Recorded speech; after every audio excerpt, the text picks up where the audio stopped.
They want us to get how many people attended the music concert. So all we need to do is just add up all those numbers. Okay. So I'm just gonna add up those numbers very fast. So we say this is 35 is less x less equal to 45. So I'm gonna add that. So I have a 20 plus a 25 plus a 60 plus a 90 plus a 55 plus a 40 plus a 30. Okay. And the total that I'm ending up with is 320. So these are the number of people that attended that concert. All right, and then 2.3, they want us to draw a cumulative frequency graph. Sometimes we call this the Ogive, okay, to represent the data. Okay, so one thing we need to know that as we are plotting the Ogive or the Ogive, we need to know what we plot and what we don't plot. So since the grid just has everything that we need, we have the cumulative frequencies here, and then we have our edges this side. So these edges are more like the classes, but from the information, we don't have the cumulative frequency. So we need to create some sort of a color for the cumulative frequency. Okay? Because the cumulative frequency that we use when we are plotting a cumulative graph, we don't use the frequency. And how does the frequency of the cumulative go about? So the first frequency will represent the first cumulative frequency. And then for me to get the next cumulative, I'll just plus this 20 plus a 25. I'll get a 45. And then 45 plus 60, I'll get 105. And then 105 plus 90, I'm gonna get 195. Then 195 plus 55, I'm gonna get 250. 250 plus 40, I'm gonna get 290. Then 290 plus 30, I'm gonna get a 320. So the last cumulative must always correspond with the total number of participants or your total frequency. So I'm gonna plot 75 with 320, plot 65 with 290, 55 with that, 45 and that, even this 15 must go with the 20. And then I'll just extend my graph to a minimum, okay? So what I'm gonna do, remember we said we have a 20. Let me just put it somewhere. 20, 45, 105. Okay, so we know that the first one is 15, that goes with 20. Just okay, 15 is between 10 and 20, which is like halfway. 15 goes with 20. This is 1, 2, 3, 4, 5, which is 10, 10.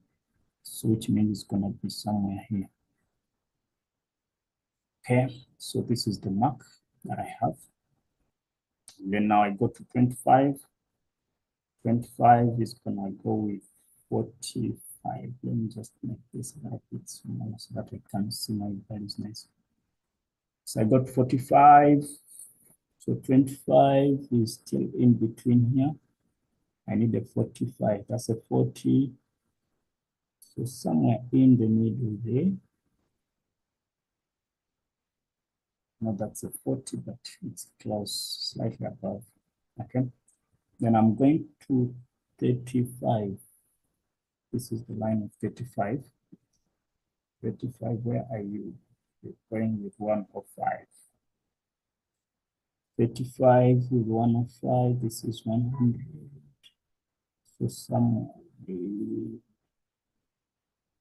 okay. And now I need 45. 45 is 195. So just before 200. Slightly before 200. Okay. And then I need 55. We said it's 250. 55 is 250. Just on the line here. Okay, and then we have 290. 265 is 290, just below 300. Okay, and then we have a 320. All right. Then we have a 320 for the last one, which is 75. This is 300, and this must be 320.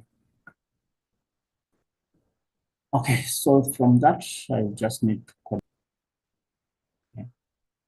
connect that with your freehand. It might not look like an S curve for now. But remember, it's an ogive, so it has to just that. Okay. And then remember, we said this must be connected to 5 and 0. So the starting point is 3. So just connect that to that. Okay, so that's going to represent my ogive. So this is the 5, which is the starting point of minimum transmitter. All right, that is what we had to do. Then they're asking us to use the graph to determine the median. All right, so with the median, since we have 320 people, some people prefer using a half of n plus 1 to get just the position. So that it is a half of 320 plus 1, and then they locate where that is. Okay. So what is a half of 320? Let me first use this approach. It's gonna give me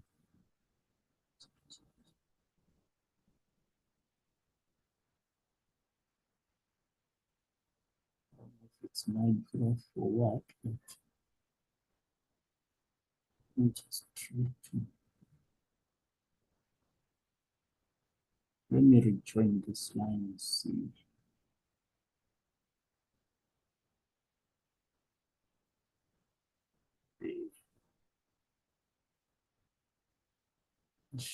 I'm sorry, guys. It's live.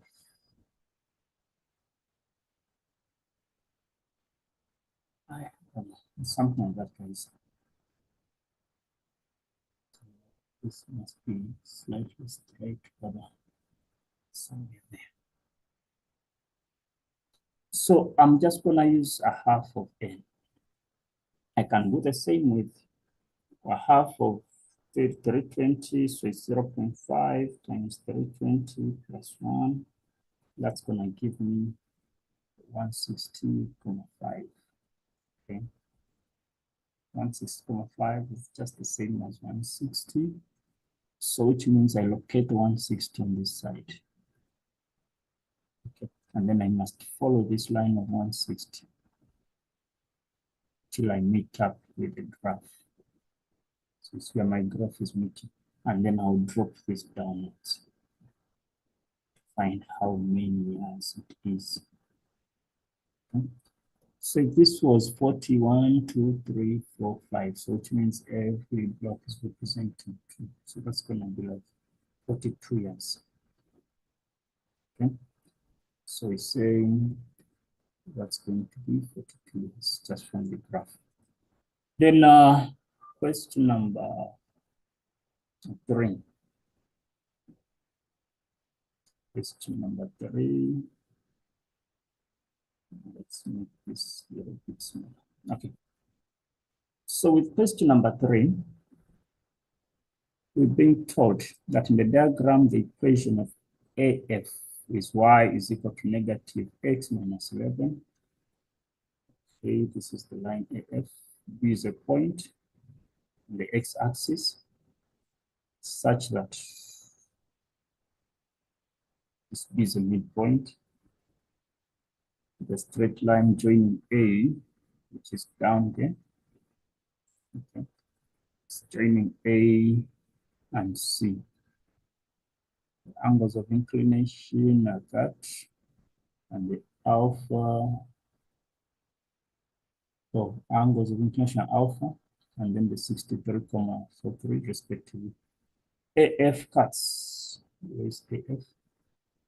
Okay, it cuts the x-axis at B, and then D is a point such that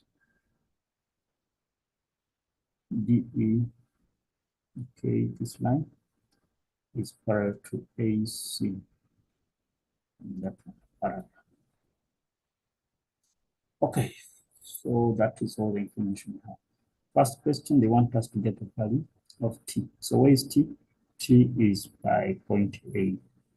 Okay, but then since we have the equation of the line onto which T is whatever put, we can just substitute this point into the equation of the line, because if the point is lying on the line, that point must satisfy that equation. So we're going to have y is equal to negative x minus 11.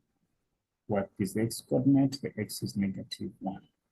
So I'm going to say y is equal to negative 1 minus 11. The answer is negative 10. Okay.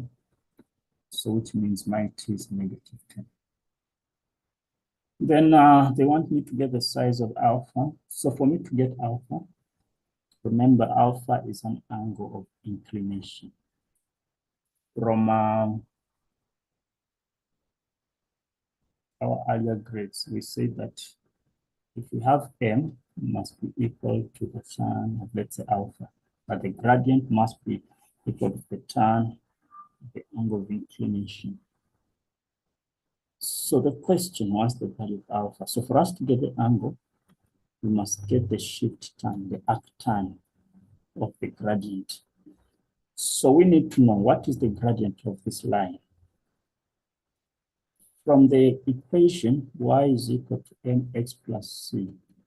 This is y is equal to negative x minus 11. So our gradient is a negative 1. Okay. So I'm just going to replace that with a negative 1. But since I'm going to end up with a negative answer, because I know that the shift tan of the negative 1 must give me a negative answer, I need to plus 1 so that I end up with a positive answer. Okay. So I'll say shift tan of negative 1 is negative 45. So the negative 45 is just representing this. Negative, but that is a 45 down. And since angles are on a line, angles on a straight line, I must just plus 180 or subtract from 180. And then I get the answer. So that's negative 45 plus 180. And then I get 135 degrees. So that is my alpha. Then 3.1.3, they want the gradient of AC to the nearest whole number. So AC is this line. Okay. But all we know about this line is just one coordinate, which is E.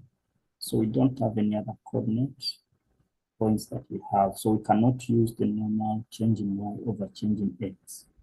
But all we have is the inclination angle.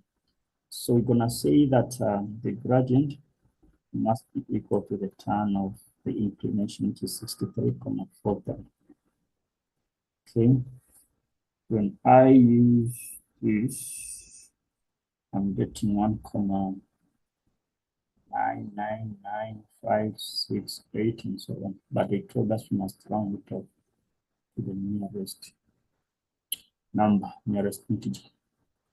Okay, so that is a 2. And then we're done. Then 3.2, they're asking us to get now the equation of AC. Now, since we already have the gradient, and there's this one point A, we can use that.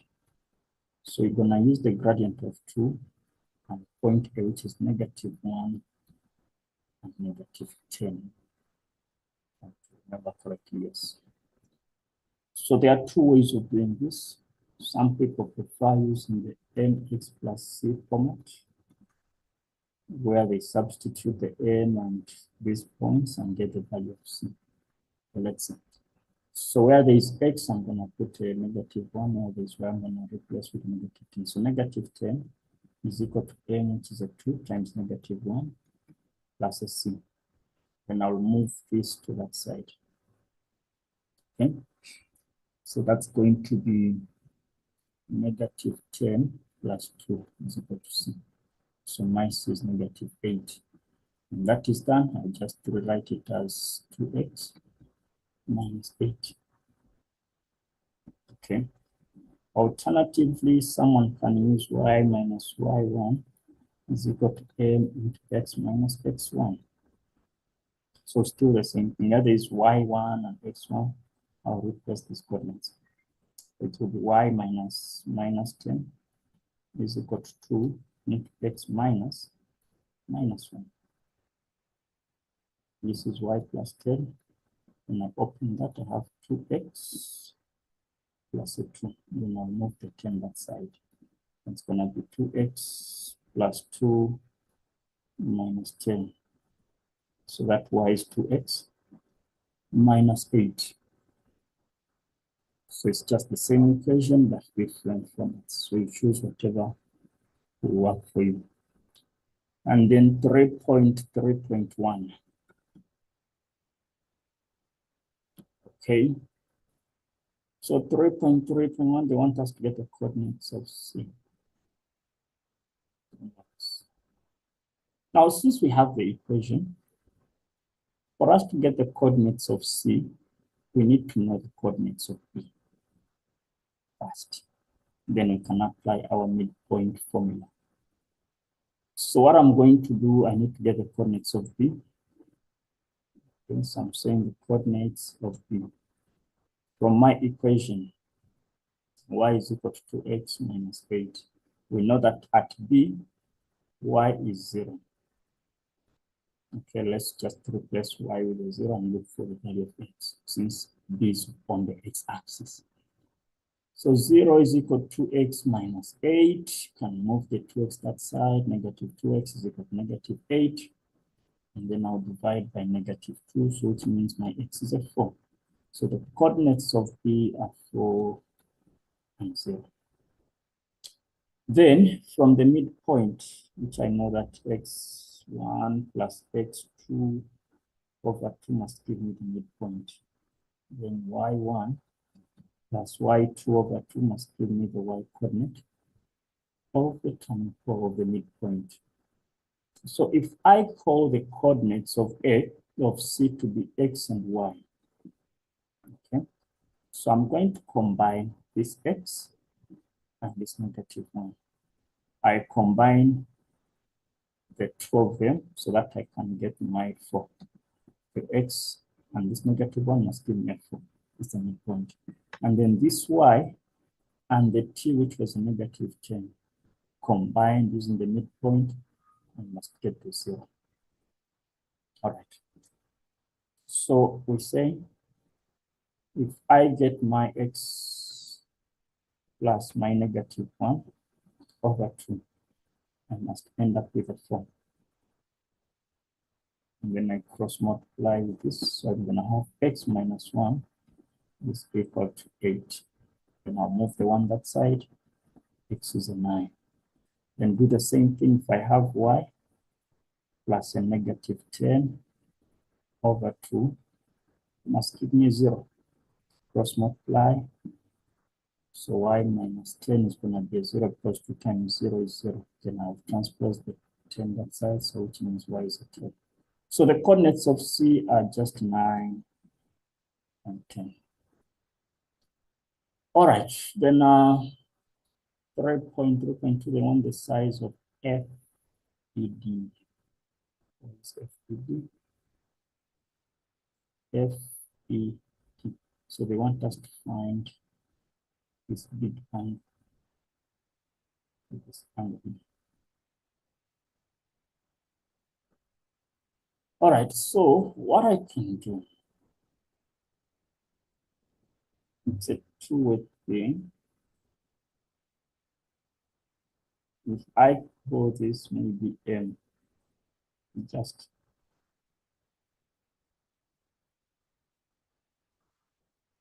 I know that this angle is 63, for that, even this angle here is going to be 63.43. So that is 63.43, which makes this angle alone, our bottom also, be 63.43. Okay, because they are corresponding angles. Remember, these lines are parallel, so those angles will be corresponding. And then since our alpha was 135, which means this remaining patch is going to be a 45 degrees, and then I can plus the 2. So I'm going to say MED, or if not, I can start with OBA. Okay, I'll start by saying that OBA, okay, OBA is 45 degrees, because those are vertically opposite angles. Okay, and then remember we've created M, so it's going to be MED. So MED is also going to be 45 degrees, because those are corresponding angles. For which lines? DE and AC. DE is parallel to AC. Then I can say that MEF, MEF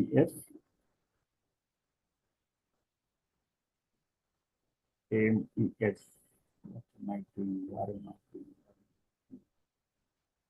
There's something wrong here. Just have to restart afresh.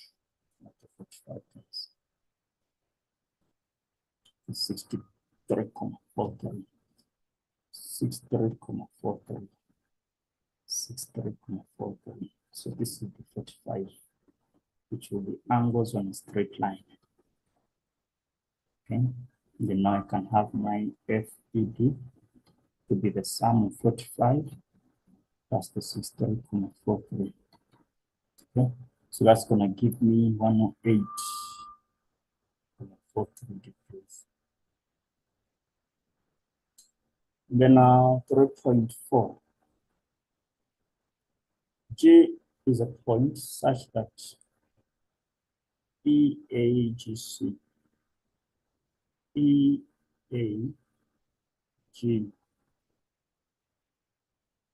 C is a parallelogram. So if EAGC is a parallelogram, which means EG must be a diagonal. Okay. So if I connect this to that, this to that, and to that. Okay. What do they want me to do? Question, what are you asking for? You want the equation of a circle that is centered at G and passing through B. So which means I need to find the coordinates of G. That's what they're indirectly asking for. But one thing we know about a parallelogram is that the diagonals do bisect each other, which means the distance from E to B must be the same distance from B to G. So which means B is still a midpoint. Okay. So what we don't know are the coordinates of E. If we can get the coordinates of E, then we can get the coordinates of G. Okay. So I'm going to say from y is equal to negative x minus 11. We know that at E, y is also 0. So where there is E, I'm going to put a 0 where there is y. Okay. So 0 is equal to negative x minus 11. Move the x that side, which means x is 11. So the coordinates of E, it's a negative, not a positive. The coordinates of E are negative 11 and 0. Then from the midpoint, remember x1 and x2. So I'm going to call this x1 and y1. Then combine it with the coordinates of g, which are -11 and 0. Combine them and must get a 4 and 0. So I'm going to have x plus the -11 over 2 must give me a 4. Okay, I'll cross multiply that. So x minus 11 is 4 times 8. So 4 times 2 is 8. I'll move the 11 that side. I have 8 plus 11, which is a 19. Then do the same thing with the y. So y plus, why should I even stress with y since y is on the same line? Okay, so y is 0. So therefore the coordinates of g are 19 and 0. Okay, it's the same horizontal line. Since P, G must be diagonal, which is the x-axis. Then, since I want the equation of the circle, this distance BG is going to represent my radius. So I need to get the distance of BG, but since it's the same horizontal line, I'm just going to subtract what is 19 minus 4, which makes it 15. So my radius is 19 minus 4, which is 4. So for as long as the distances are either on the x-axis or the y-axis, we don't need to use the distance formula. Just subtract those values. For as long as the y values or the x values are the same, just subtract the big one and the small one. Okay, so from the equation of the circle, y minus a squared plus this must be equal to r squared. So x minus a squared. And so I'll substitute that's going to be x minus 19 squared plus, I know y minus 0 is y, so that's y squared is equal to my radius 15 squared. That's going to be 225. All right, question number 4. Question number 4. Question number 4. Are telling us that in the diagram, the equation of the circle at M with these center coordinates is given as this. And the equation of the center at M is given as that. Okay.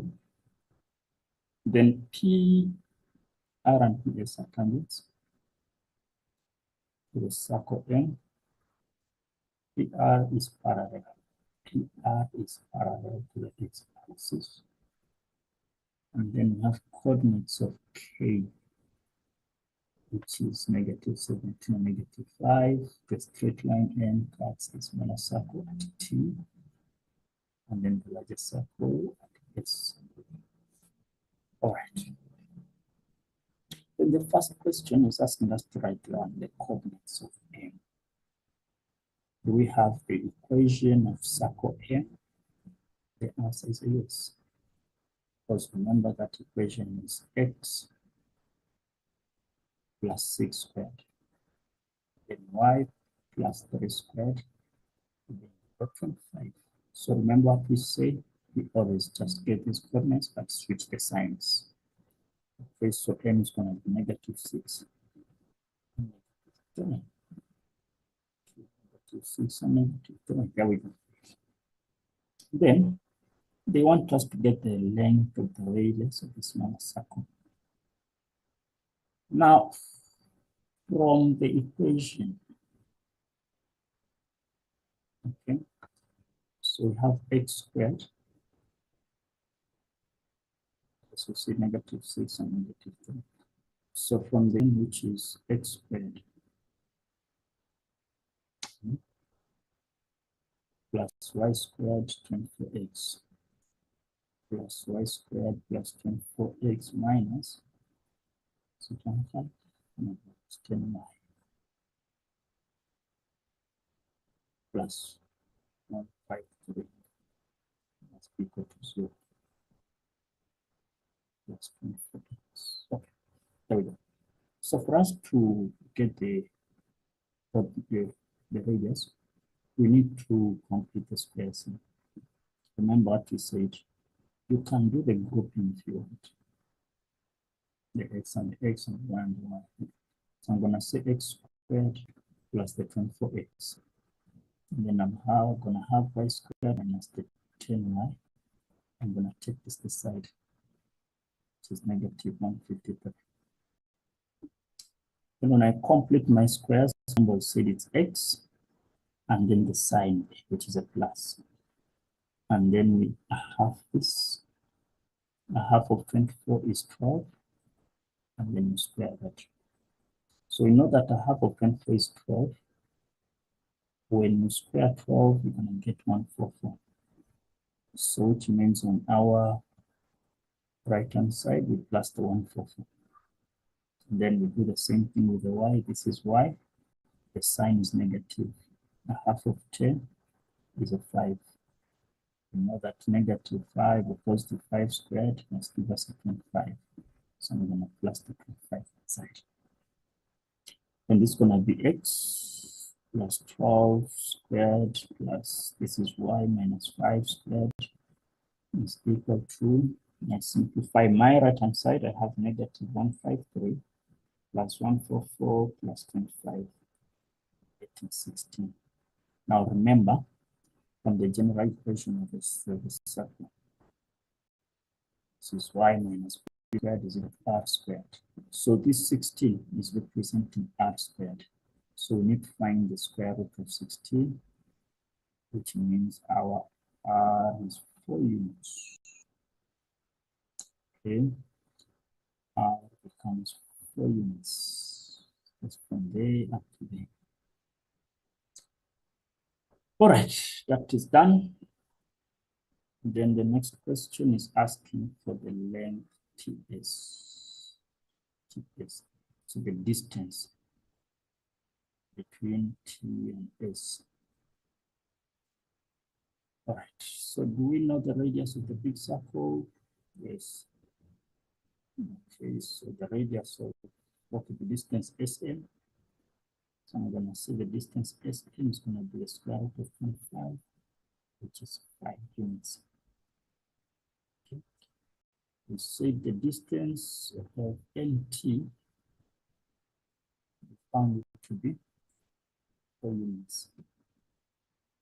Then all I need to find is the distance NN. Then I'll subtract these two. So NM from the distance formula, we said x minus x1 squared, and then y minus y1 squared. And I try to substitute that. Remember, I have negative 6, negative 3. And I have negative 12. The square root.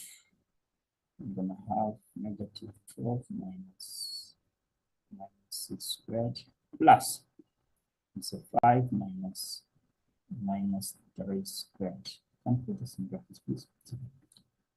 Then when I punch that into my calculator, I'm getting the square root of 36 plus 64. And then that is giving me 10. Okay. So that 10 is representing the total distance from N to M. But we say this is a 5, and then this is a 4. So what is left here? It's going to be 1 unit. So 10 minus 5 minus 4, which is 1 unit. So therefore, ST, is that what we are calling it? Yes. So ST is 1 unit. Then 4.3. 4.3. Determine the equation of the tangent PR. We want the equation of this line. What do we do? Should this be negative? So we know that this line is parallel to the x-axis, and we know that the x-axis is in the form of y is equal to 0. So which means all horizontal lines must be in the form of y is equal to something. But we need to find out how low is point R. Since we say this is 5 units, even that will be 5 units. Already I have the same circle. Yes. So I'll start by saying that my MR is 5 units. Okay. Just the distance from M to R. And for me to get the total distance from the x-axis to R, I'm just going to take this -3 and 5. Okay.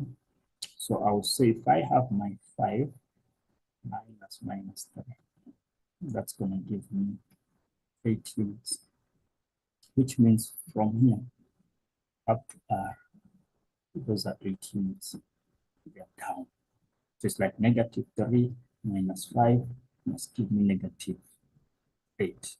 -3 minus 5, they're saying -8. So y becomes -8. That is the equation of that tangent. Okay. And then the next question wants us to get PS. Okay, what is PS? The equation of PS in the form of mx plus c. PS in the form of mx plus c. So do we know the gradient? No, we don't know the gradient, but we have one coordinate point, which is fine. We can get a gradient from mn, since it's a straight line, and so I'll start by finding the gradient of mn. Okay. So gradient of mn is going to be change in y over change in x. Okay. Then I'm going to have 5 minus -3, okay, over -12 minus 6. Simplify that, that's going to be 8 over -6. And that's giving me very negative. Yeah?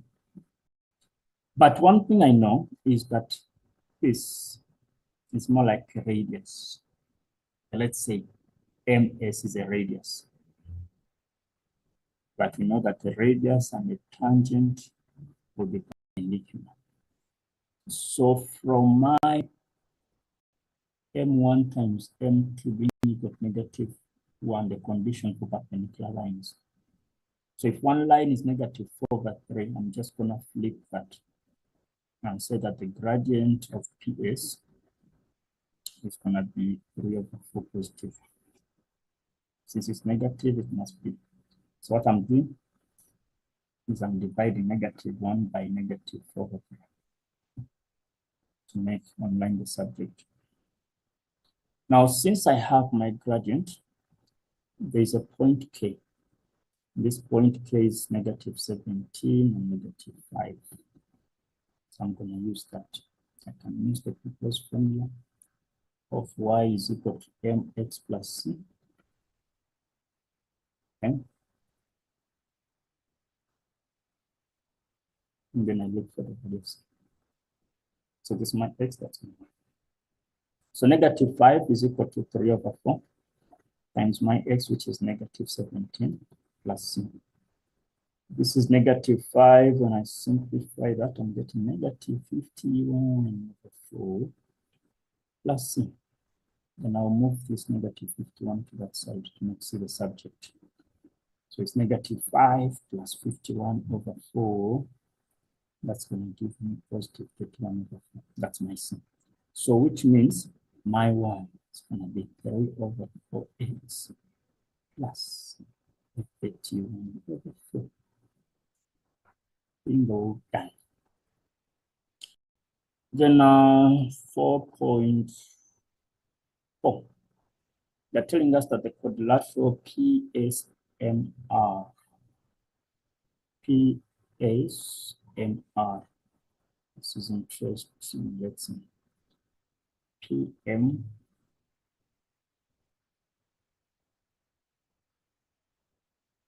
PXMR. Okay.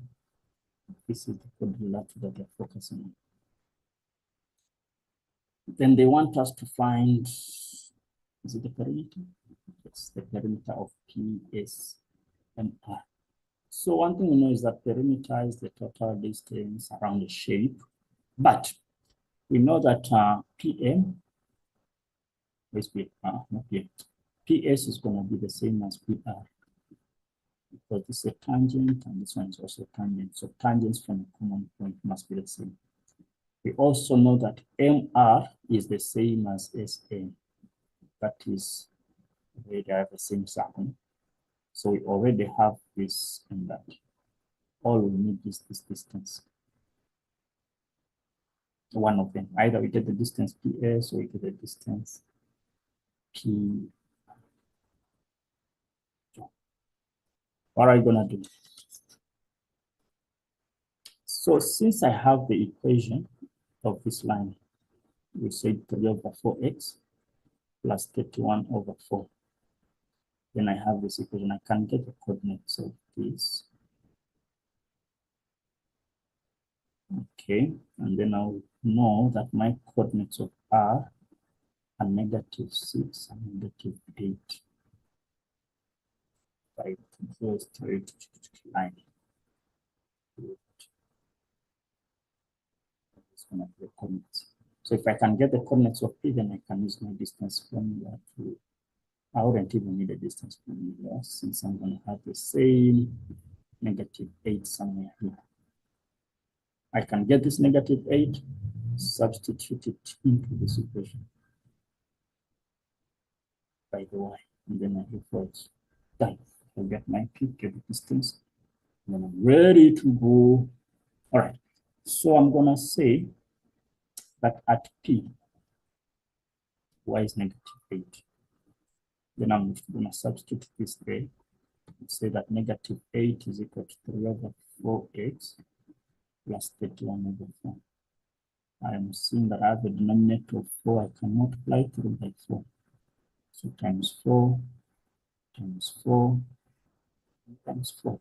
This cancels that, cancels that. Then I'll have a -32 is equal to 3x plus 31. When I move this that side, we'll have a 63 negative is equal to 3x. And then I can divide both sides by 3. Okay, so which means my x is going to be -21. So the coordinates of P are -21, -8. The coordinates of R, remember we say -6 and -8. Okay. Then for us to get the distance between these two, since the y values are the same, let's just focus on this. Get the bigger value, -6 minus the smaller value. Okay. When I do that, I'm getting 15. Are you sure? Are you for real? Yeah, 15 minutes. Okay, then perimeter. So remember, if I get my perimeter, the conditions will say PS is the same as PR. PS is the same as PR. Reason, the tangents from common point. Okay, then we said MS and MR.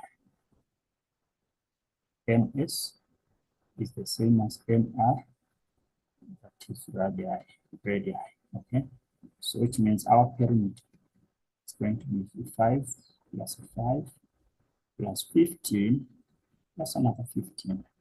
That's 40. I'm getting 40 units. Then 4.2, we want us to get the ratio. We can get the area of NPS over the area of the entire quadrilateral. NPS. AP. this. Just change this to big things. So if we draw something for this area here. But one thing we know, this was a 90, no? The turn radius. So even this must be a 90. So that's the right angle triangle. We know this is a 4. This small distance here is a 1. So which means that total distance there is going to be 5 units. We've assumed this to be 15, since we said this is the same as that. So we can area of that. Then they want us to get the area of this entire quadrilateral. I'm gonna split this quadrilateral into 2 also. Since I don't know what type of quadrilateral it is, but I can see right angles. That's a 90. That's also 90. So it's literally going to have the same area. So 15 and 5. All right, so what I'm gonna say, area of NPS. Area of NPS is gonna be a half base height. And let's say over the area of the quad, which is also 2 times a half. Also gonna say times half base height. Let me call this height 1. It's the same base, not a problem. So that's gonna be a half times our base, we said it's 15. Okay. Our height was a combination of 4 plus 1. Then over, this is 2 times a half. Okay. Our base is also 15, this 15 under 15. Height is 5. So why am I saying 2? Because we have 2 of them. This is number 1. This is number 2. When I combine them, I have the entire area of the whole shape. Okay, so this 15 is going to cancel that 15. This half is going to cancel that half. 4 plus 1 is 5. And then this 5 will cancel. So which means I'm getting a half as my ratio. Okay. That was pretty good. All right. Let's move on. Question number 5, which is Trig. Trig, here we come. All right, so with question number 5, they are telling us without using a calculator. Now we don't need to use a calculator in this. We just need to follow our identities. Okay, remember they want you to express this into a single trig ratio. So follow the identities of the reduction and all of that. Okay. So I have 1 minus sine negative theta cos 90 plus and cos theta minus 360. What do I see? Okay, so I can see some element of complementary angles. I can see a reduction part and even this. So if I can play around with that, then I'm good to go. Okay, step number 1. What I'm going to do, remember it is 1 minus sine of negative theta cos of 90 plus theta. I'm dividing it by the cos of theta minus 360. Okay, so that's 1 minus the sine of a negative angle is the same as you put in the negative outside, so that's what means the positive angle. I'm multiplying by the cos of 90 plus must give us a negative sine of the angle. You can open this using compound angles, but we know from our reduction of complementary angles that cos must give you sine and sine must give you cos. Then down here, the cos of theta minus 360, this does not matter for as long as it is cos. It only matters when it's a sine or a tan. Okay. Because someone will say, let's first factorize out the negative. Okay, we can do that. It's a negative so that we have a normal representation of the reduction. But we know that the cos of the negative angle is the same as the cos of the positive angle. That's why we said this doesn't really matter, but it's okay. Simplify that, we're going to have 1 plus the sine of theta multiplying by negative sine theta over 360 minus is in quadrant from your cast down. Okay, this is 180 minus theta, 180 plus theta. This is 360 minus theta, and then this is 360 plus. Okay, so we're gonna find it in the fourth quadrant. In the fourth quadrant, cos is positive, so that's gonna be the same as cos of theta. Okay, this negative is gonna affect that, so this is gonna become, let me just write it here. It's gonna be 1 minus sine squared theta over cos theta. Then from our formula sheet, you know that 1 minus sine squared gives us cos squared theta over cos theta. Then we can just reduce that to just a cos. There we go. All right. So that is done, that is done, that is done. 5.2.1 for 2 marks. Telling us if you've been given cos 20 to be a p, calculate without, you don't need a calculator for each of the following in terms of p. So in terms of p simply means our answer must have a p attached, okay? And then with these angles, we always need to find a way of expressing them with either 20 or a multiple of 20 at most. Okay, so the first kind of scenario we need to do, come up with a sketch. Okay, whether you're gonna need it or not, just come up with a sketch. In most cases, we need it. Okay, so that is a 20. And then they told us the cos of 20 is p. So this is the same as p over 1. Okay, there's nothing at the bottom. So cos is adjacent over the hypotenuse. So this is a p, this is a 1. And then from our theorem of Pythagoras, we need to find the missing side here. This is going to be 1 minus p squared. Okay, if you get x squared plus y squared must be equal to r squared. So our r is a 1. Our x is a p. And then our y is what we're looking for. Move this that side, you get 1 minus p squared, and then you find the square root on either side. There we go. So this is done. Okay, but they want us to get a cos of 200. Then cos 200, how or which numbers do we play with so that there's a 20 involved? We can either reduce, because we can't get 100 from a triangle, remember, just introduce it to an acute angle. So looking at this, I can say cos of 180 plus 20. That gives me 200. So I must get the same result, but represented in a format that I can reduce. So 180 plus, that is quadrant number 3. And in quadrant number 3, cos is negative. Okay. So this is going to reduce to a negative cos of 20. Question told me cos of 20 is p. What about the negative cos of 20? So that's going to be a negative p. And then we're done. Then 5.2.2, the sine of negative 70. Okay, so remember, if you have a negative angle, first move the negative outside. So negative sine of 70. Then the question is, which number do I play with to give me 70? But that number must have a 20 attached. So I can use 90 minus 20. Okay. If I use 90 minus 20, this is still complementary. So it's going to be negative, but with a cos of 20. Okay.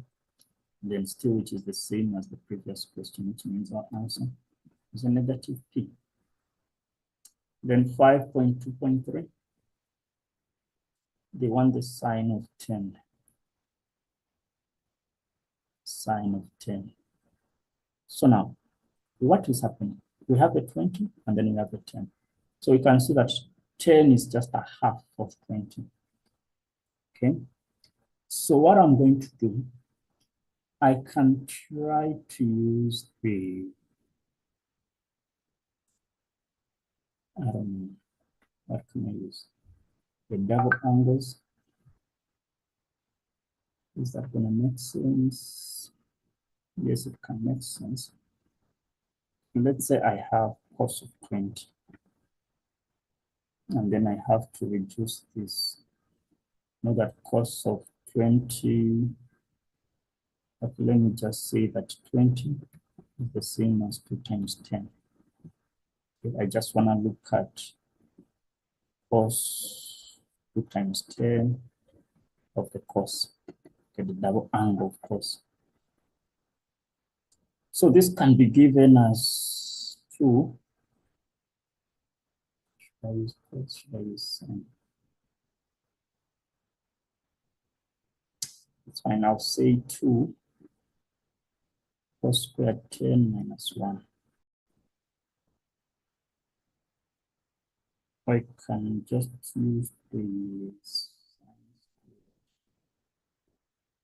because I know it is going to be cos squared of minus sin, which is 1 minus 2 sin squared of 10. Just take this out, this goes. I'm going to say 1 minus 2 sin squared of 10. Okay, so I have my sin 10 represented. I'm still having my cos 20 beside. If I try to make sin 10 the subject, let me just switch this so that I have 2 sin squared 10 is equal to 1 minus cos, say 20, because 2 times 10 is 20. Okay? Then I'll divide both sides by 2, so sin squared 10 is equal to 1 minus cos of 20 divided by 2. Then I can take square roots on either side to eliminate that. So that my sin 10 is going to be the square root of 1 minus cos of 20 over 2. Okay.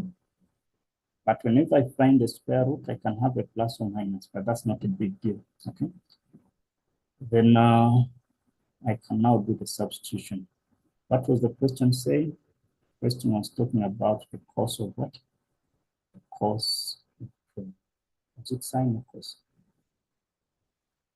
Question, what did you give us? Give us cos of 20. Is the same as the p. Okay, so when I do my substitution, I'm having plus minus the square root of 1 minus p over 2. That's my answer. That is the sine of 10. All right, then 5.3. Determine without using a calculator the value of this. So this is a cos a plus 55, a plus 10. So it's a cos, and then plus a sine. So if I hold the whole of this to be my A and the whole of this to be my B, this is a compound angle kind of question. Okay. So we have a cos. Okay, so we have the cos of A plus 55, and then the cos of A plus 10. Okay. Then we're saying plus the sine of A plus 55 times the sine of A plus 10. So from the the compound formula, I can see that we are combining just cos. So if that is my A and that is my B, so if I have the cos of A minus B, that's when I can expand this whole kind of thing. I have cos plus when there's minus in between. So I'm gonna have cos, this is A plus 55 minus the A plus 10. Okay, so that's a cos of A plus 55 minus A minus 10. So that reduces to a cos of 45. And then from our special triangles, that is a 45, that's a 45. So 1 and the 1 and the root 2. So cos of 45 is just the same as 1 over root 2. Okay. And then 5.4.2. No, 5.4. 5.4.1. Okay. They want us to prove the identity. Prove the identity. So with proving, we have the question and we also have the answer same time. So that's a cos 2x. Are you sure, Maluma? Yes. Plus sine 2x. Okay. We are subtracting cos squared x. And then we are dividing this whole thing by sine x minus 2 cos x. They're telling us this must reduce negative sine x. Okay, so one thing you need to know is that when you're proving, you need to start from one side so that you get to the other side. And if that is being done, do not involve both parts into your proof. Just work with one and then end with the other. So I'll say that I'm starting from the left-hand side. Okay, I'm seeing the double angle cos, the double angle sine. And then on my right-hand side, I'm only having sine x. All right, what am I going to do? Let me change this. I'm going to change everything to sine, if possible. Okay, so I'll break down the cos 2x into something like 1 minus 2 sine squared x. Okay. 1 minus 2 sine squared x plus the sine 2x is going to be 2 sine x cos x minus this is cos squared x. This is over the sine x minus 2 cos x. Okay, when I change that,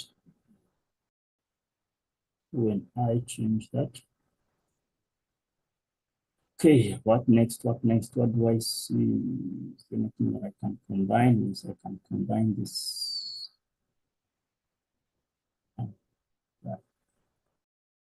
If not, I can change this to 1 minus sine. 1 minus 2 sine squared x plus 2 sine x cos x. Then I'm going to have 1 minus, so negative 1 minus sine squared x, which is going to give me negative 1, then plus sine squared x. And this by the sine x minus 2 cos x. So is there anything that is common for me? So this is going to cancel that. This is going to reduce that. So I'm going to have negative sine squared x plus 2 sine x cos x over the sine of x minus 2 cos x. That is common there. You can see there's a sine x and there's a sine x. Check out the negative part of it. Okay. I'm going to take negative sine x outside. I'll be left with just a positive sine x minus this and that, 2 cos x. I'm dividing it by sine x minus 2 cos x. Okay, so this and that will cancel. Then I'm left with just negative sine x. Negative sine x. Okay, so which means my left-hand side is equal to my right-hand side. Okay, so that is that. Should I? Okay.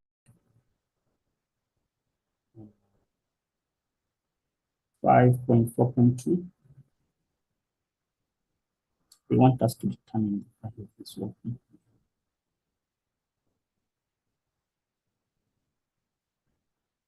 Okay. So when I look at this, Does it look like the top part? This, and that, okay. And then I'm seeing the bottom part, there's a sine squared. And then there's a cos, which means there's an introduction of something extra here. Okay, let me see if I can break this down into my original equation. Okay, so I have the same top things, which is cos 2x plus sine 2x minus cos squared x.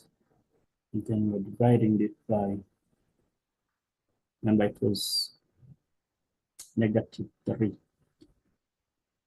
sine squared x plus a 6 sine x is that true? Plus x.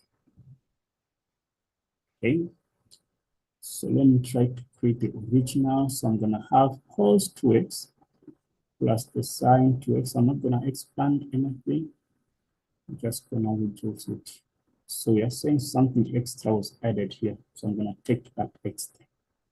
Since there was a 2 here, and there was nothing here, I'm going to take whatever is in front of it, which is a 3. So -3 must come out, but it must be a -3 sine. So since I'm seeing an extra sign, okay, so I'll be left with just one single sign. This is going to reduce to a negative. The raise out, so it's a 2 plus x. Okay, so this whole thing just looks like my original expression.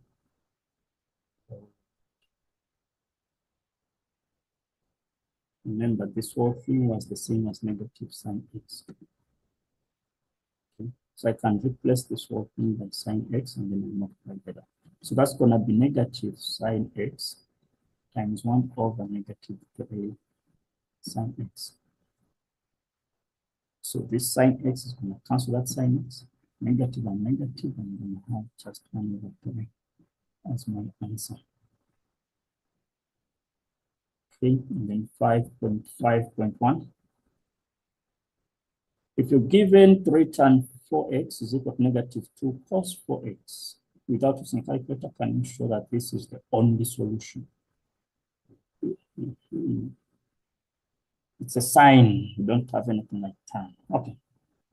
So 3 tan x, no, 3 tan 4x is equal to -2 cos 4x. Okay, I'm gonna change this from that identity. Okay, I'll say 3 sine 4x over cos 4x is equal to -2 cos 4x. I can solve for 1. And then I'll do my cross multiplication. I have 3 sine 4x is equal to -2 cos squared 4x. 2. And then I can change this to a sine. I have 3 sine 4x is equal to -2 into 1 minus sine squared 4x. And then I'll open that up. Okay, I have a -2, negative and negative. I have a +2 sine squared 4x. I'll move this that side so that I have 2 sine squared 4x minus 3 sine 4x minus 2 is equal to 0. Okay, I'll try to factorize this by opening my 2 brackets. Let me just change the color. Okay, there's a 2 there, so which means I'm gonna have a 2 sine x and maybe a sine x there. Which numbers do I multiply to give me -2? It has to be a 2 and a 1. Okay, the signs, one must be positive, one must be negative. We make this a negative and a positive. That is 2 sine squared. This is -4 plus 1. Okay, That's fine. So from my dot product, this sine x is going to give me negative a half. Or sine x must give me a 2. But when you're finding solutions, remember the angle or the result of sine must always be between 1 and negative 1. It cannot exceed that. So since this is exceeding 2, we don't have anything like sine x is equal to 2. So this is not applicable, but this will give us the solution.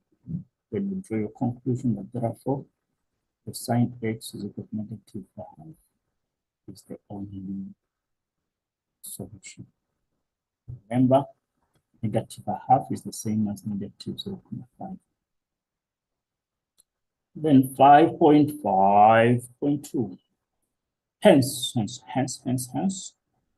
determine the general solution. So general solution, since I've told us this is the only solution, we only need to get what we call the reference angle. Okay, if we get the reference angle, then we're good to go. So our sign is negative, né? So we're gonna look at quadrant number 3 and then quadrant number 4, because those are the only quadrants where sign is negative. Then for me to get my reference angle, I need to say x is the shift of, which is gonna get it. Just ignore the negative. That negative is used to identify quadrants. And then in quadrant number 3, okay, my x is gonna be equal to, remember in quadrant 3, that's where we have 180 plus. I'll just write everything there. So it's 180 plus 30 plus sine, which is 360 times k. Remember, sine and cos is a period of 360. It's only tan that uses 180. Yeah? All right. So, sorry, something is amiss. Something's amiss. This is meant to be 4x. Even here. So 4x. That 4x. Okay, so which means that is still our 4x. Please do not divide the 4 and the that as yet. So which means our 4x is going to be a 210 plus 360 times k. We divide through by 4, we get x alone. What is 210 divided by 4? That's 52.5. Plus 360 times, oh, even 360 must be divided by 4. What's wrong with me? So that's going to be a 90 times k. K is an element of integers. So if it's a division or a multiplication, it affects everything. But if it's just addition or subtraction, it affects just the angle and everything of the left-hand side. That is quadrant number 3. Then in quadrant number 4, I'll still have my 4x is equal to 360 minus 30 plus 360 times k. Remember, the quadrant 4 is represented with an angle. Then 360 minus 30 is 330. I'll divide by 4. Okay. 330 divided by 4 plus a 90 times k. 330 divided by 4, getting 82.5 plus a 90 times k. K is an element of integers. Okay, so an element of integers simply means you can just replace k with the normal integers of negatives, positives, as well as the zero to get our solutions. Okay, so guys, that is that. Question 5. Question number 6.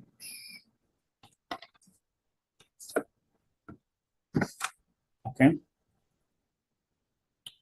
Question 6, they are telling us that in the diagram we have these graphs, but we only focusing on negative what? Negative 90 and positive 180. And that's our domain. K, we have f of x is tan of x minus 45. So this negative simply means the graph is shifted, because this is a phase shift. Shifted 45 units to the right, so which means it was meant to be somewhere here, that has been shifted to somewhere there, 45 minutes. Same applies with all these arms. Nevertheless, they want the period of f. So when you talk of period, it's like after how many intervals do we see the full graph?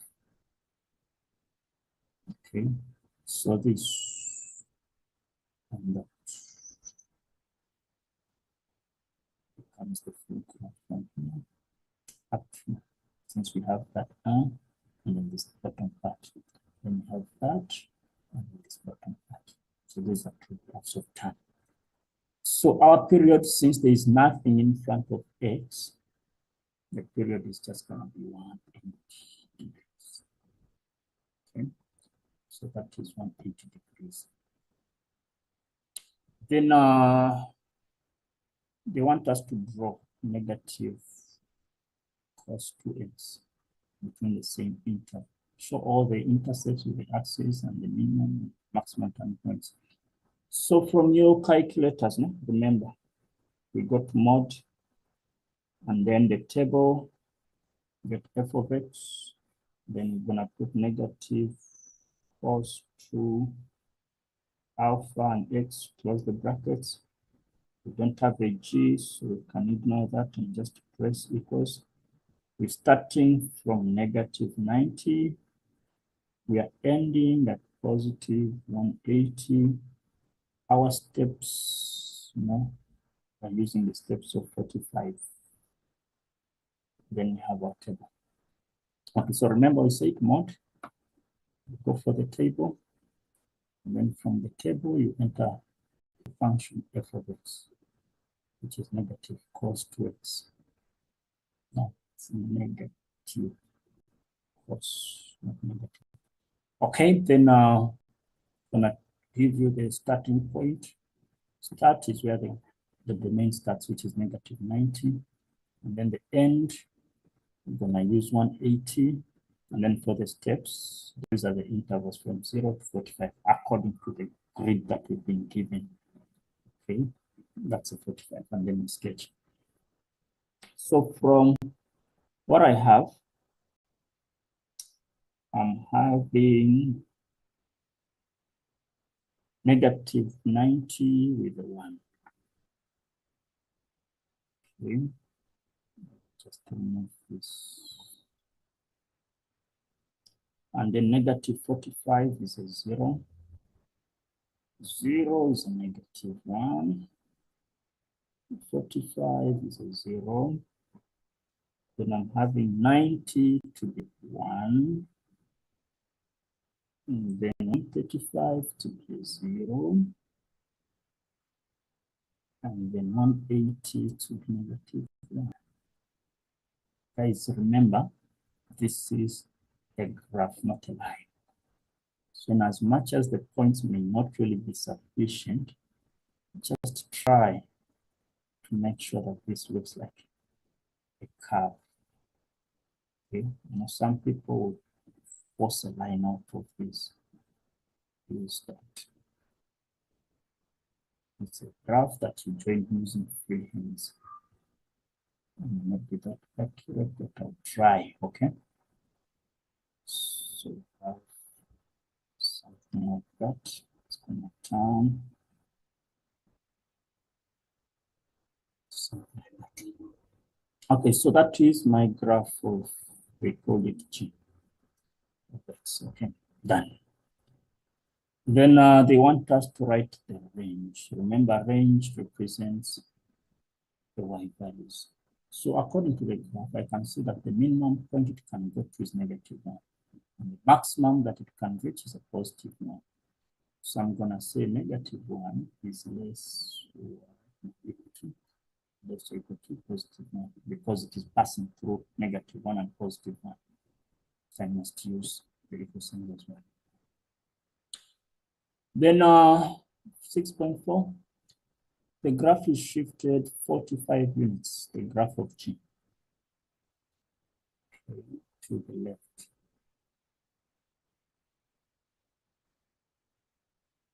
From the graph of what?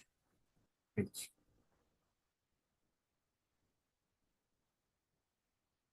can we determine the equation of H in the simplest form?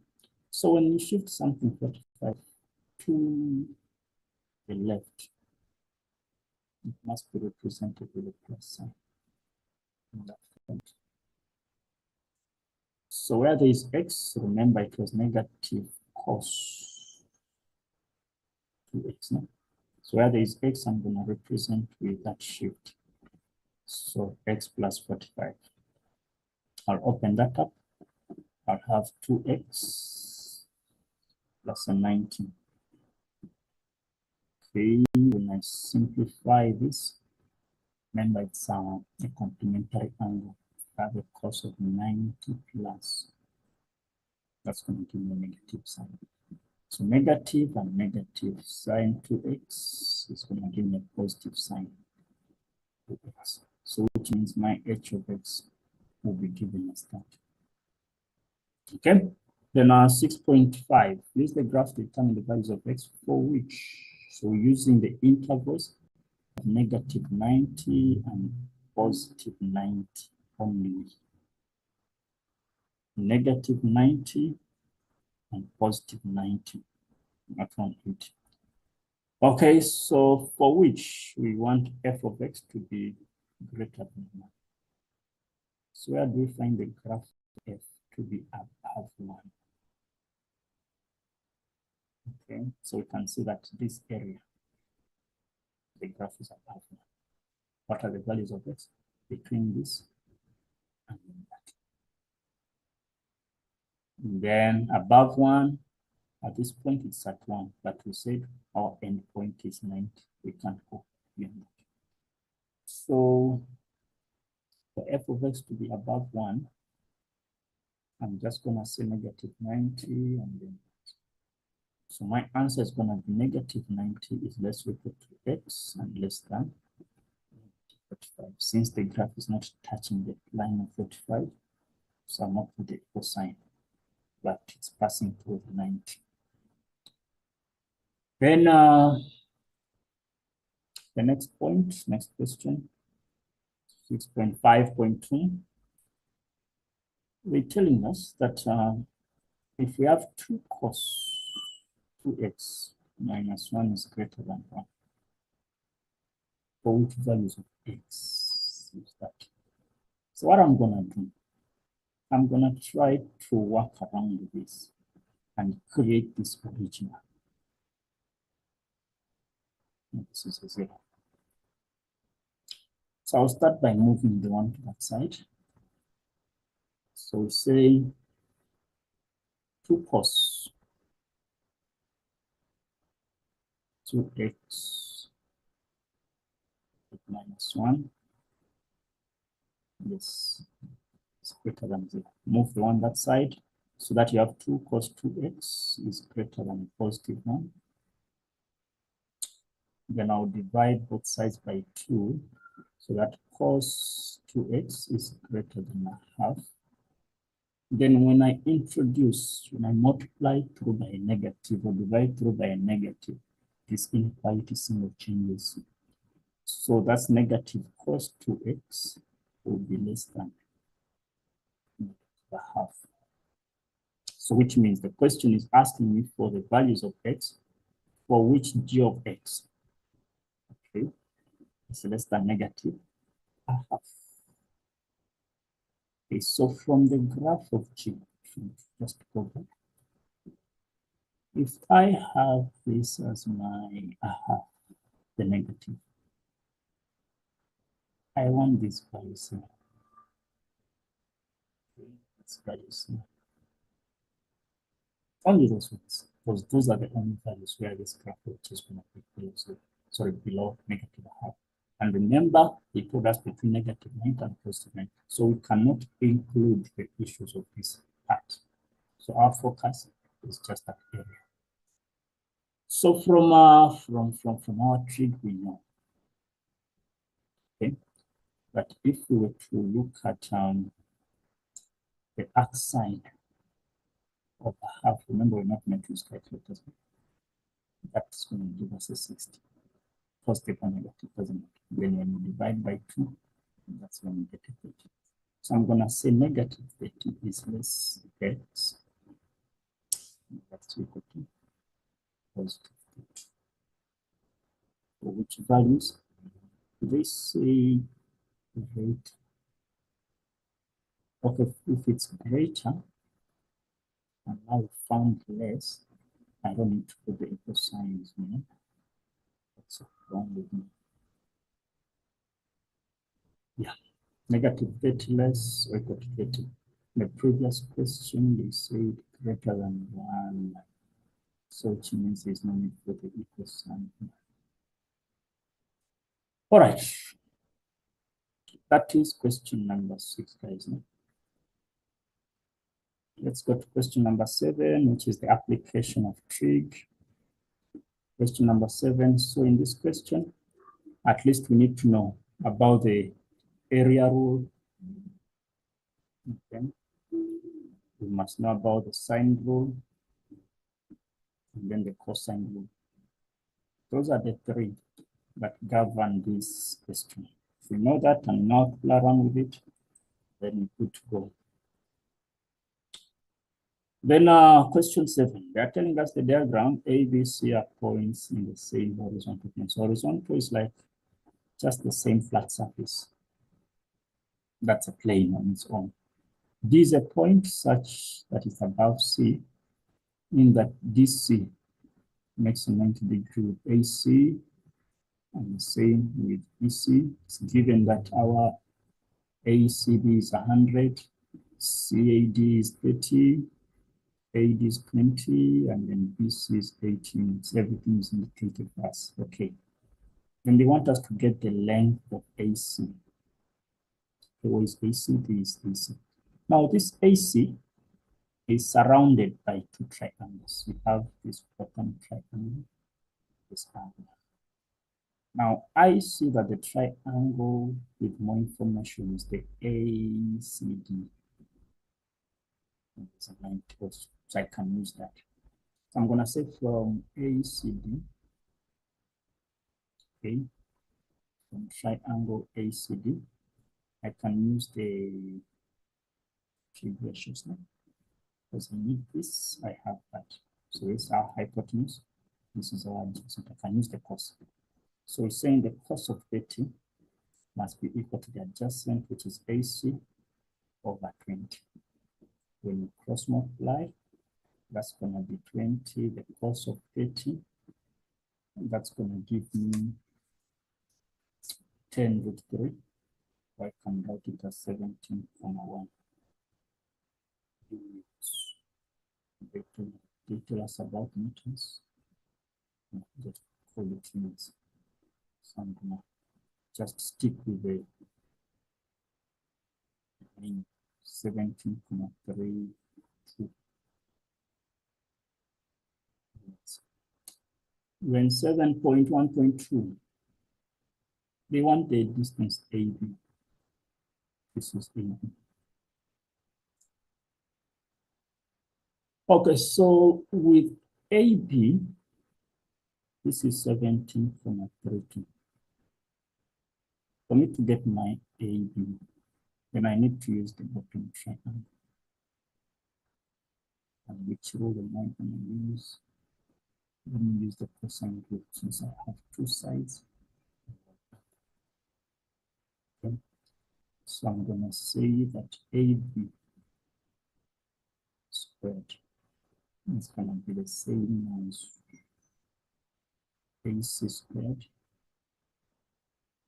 plus BC squared minus twice AC times BC, the cos of BCA or ACB.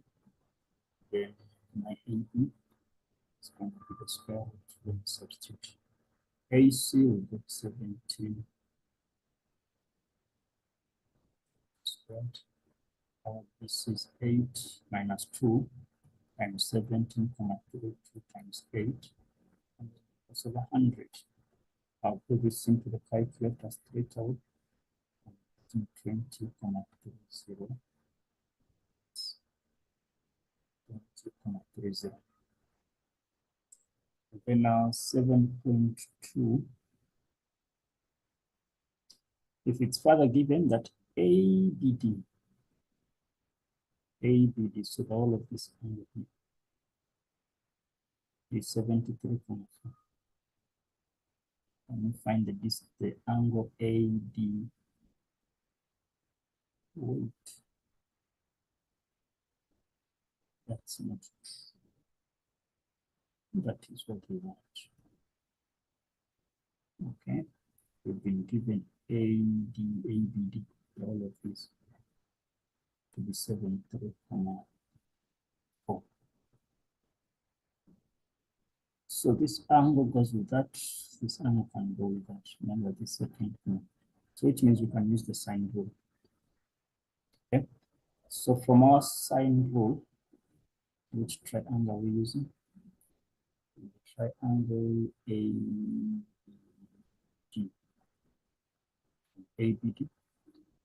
I'm gonna say, since we're looking for an angle, I'll start with the angles. Sine of D over AB.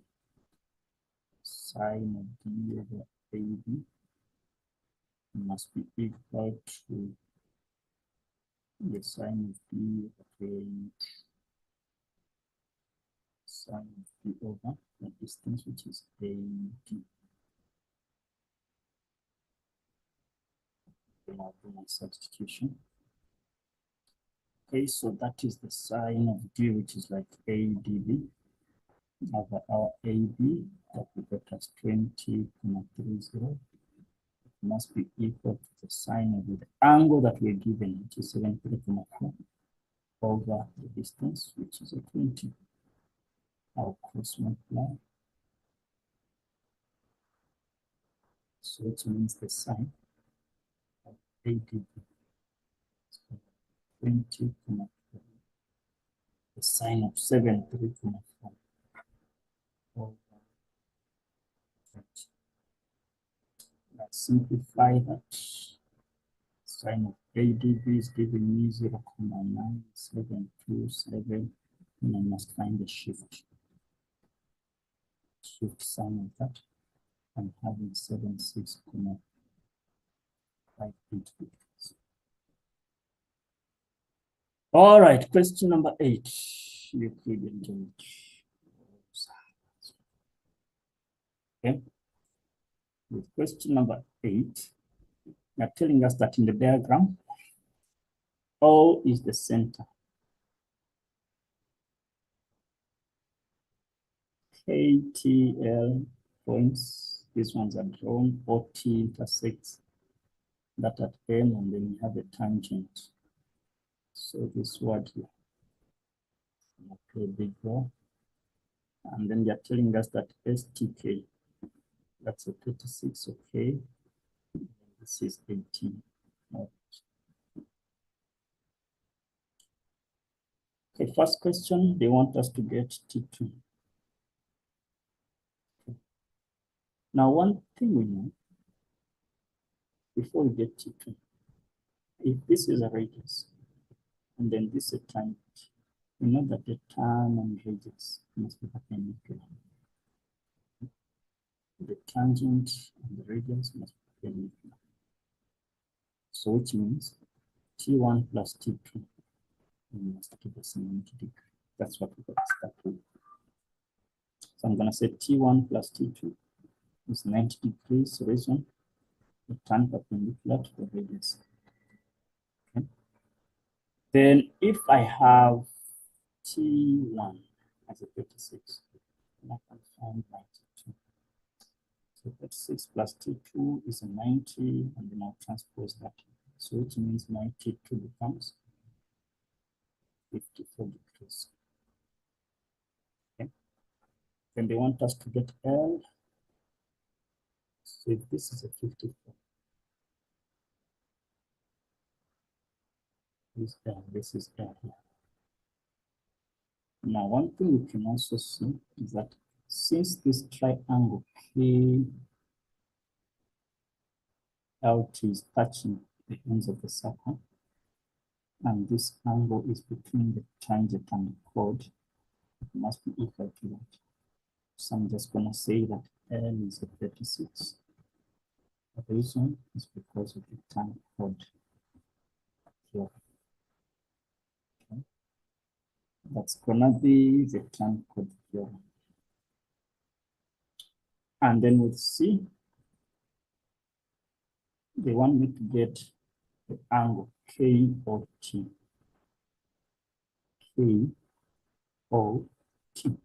So this angle here. Okay. All right. So one thing I'm seeing, I don't want to overthink things. What I'm seeing is that since this 36 is at the same as at the circumference, and this KOT is at the center, it's forming that angle at the center is twice angle of the circumference, but in a flipped way. So this must be twice of this, since these are the angles, because the two angles are being created by the same coordinate. So which means KOT is 72 degrees. Let's say angle at the center is twice angle at the circumference. Okay. So that is 8.1.2. We move 8.1.2. Can we prove that Km is the same as Ml? Km is from here up here is the same as Ml. Okay, so if this is a 36, this is a 54. One thing I'm saying that this line is common. Okay, I don't know, I would look at maybe trying to prove what we call this thing, congruence in this case. Because I can find what K1 is so that I focus on two triangles. Same focusing on this triangle. And then we're gonna also focus on this one, look for what is common. And get the reflex to relate the two, then automatically that will be also the same. So what I'm gonna get, let me try to find the whole of K. So K is gonna be 54. The reason is gonna be angles opposite equal sides. Because we know that this is a radius, this is also a radius. So this is an isosceles triangle. So this 54 must be the same as that was 54. Then if the whole of it is 54, then what is K1? That is 54 minus 18. Okay. So 54, come on. 54 minus 18, that's gonna give me 36. So K1 is a 36. Just K1. If there's a 36 here, then there's a 36 here. Then I can see that this is common. Then my question is, what is this angle here?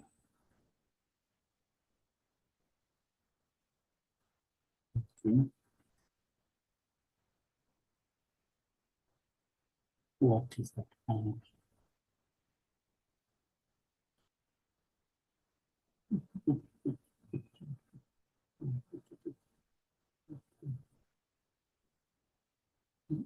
Okay. So if I try to find this missing angle T2 and T3,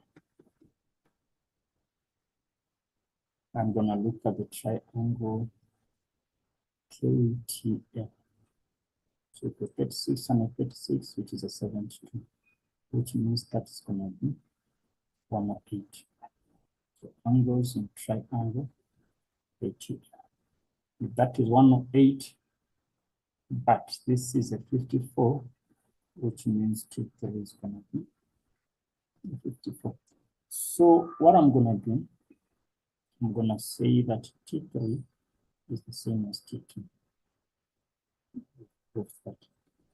And then we see that L is the same as K1. We've also proved that. And then we see that Tm is common. Okay.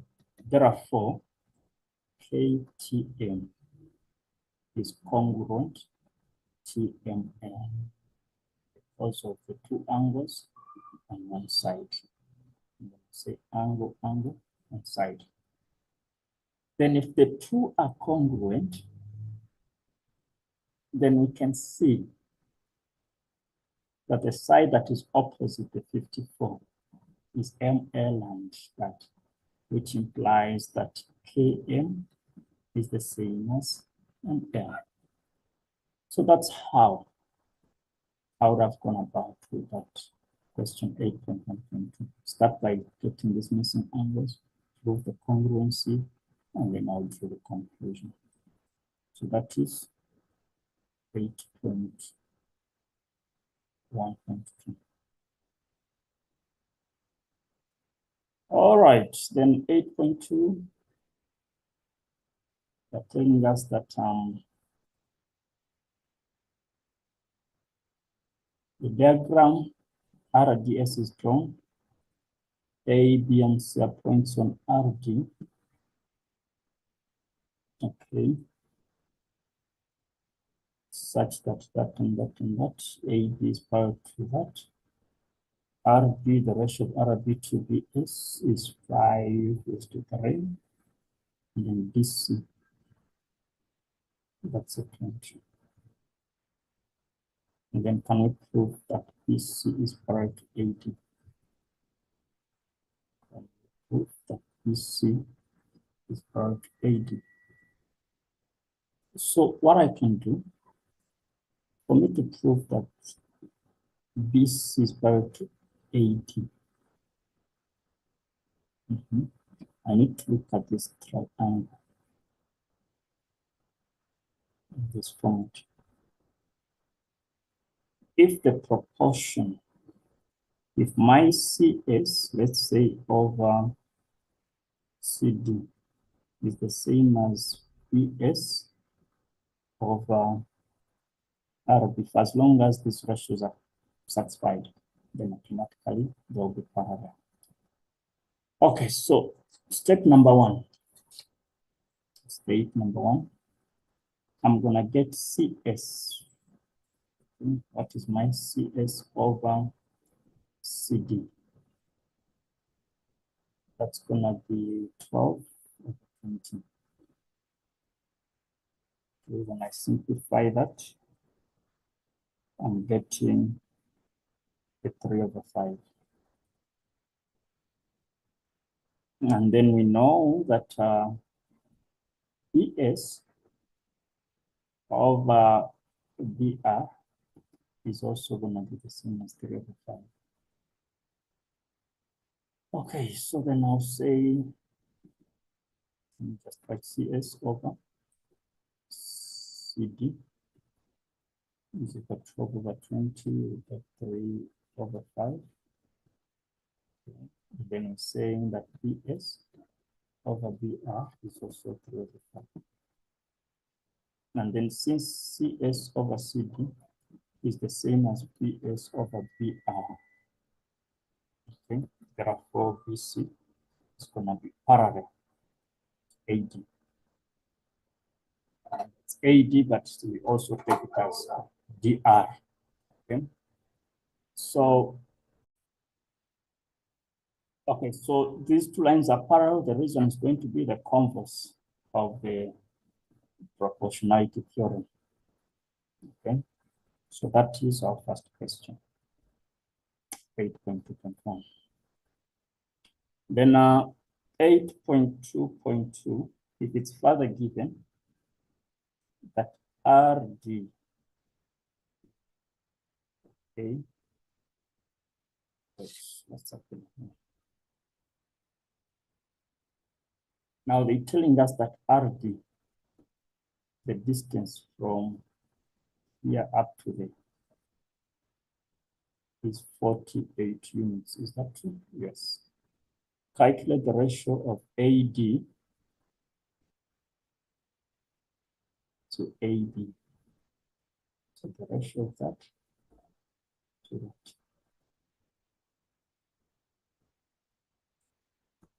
Okay, so what we're going to do, we know that AB is going to be the same as DC, because if that is, remember we've proved that these lines are parallel.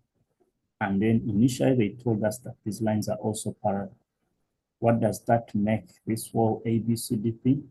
So ABCD is a term. It's a parallelogram, okay? So if AB is the opposite side of DC, so I'm saying AB is also going to be 20 units. These on opposite sides of a term or parallelogram.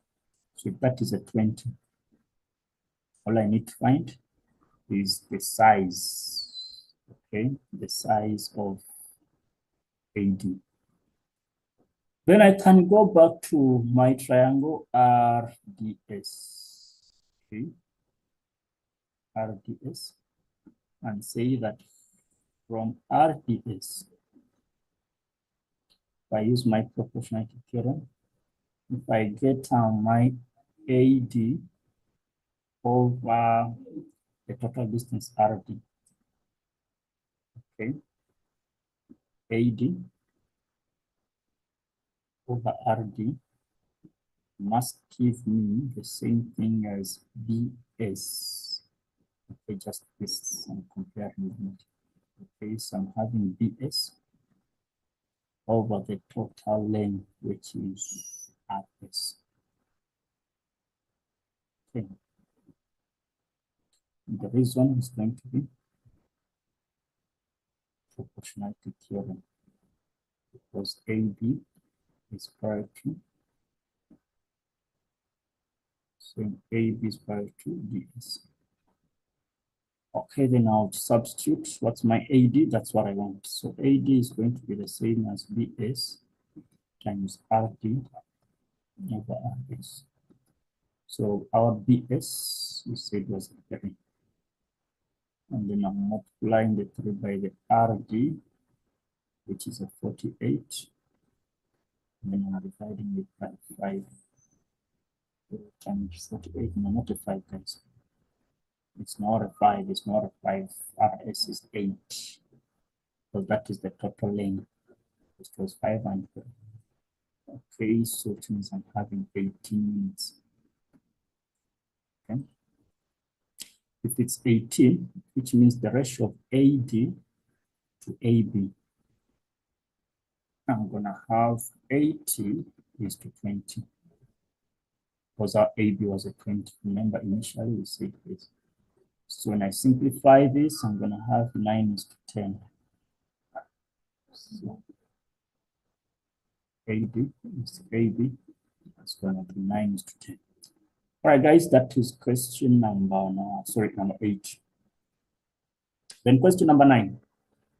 In the diagram, if O is the center of the circle, ABCD is a cyclic quadrilateral. Let's remember the properties of a cyclic quadrilateral. This is our center. Can we use answer book to prove this theorem that the opposite angles B and D are supplementary? It's okay.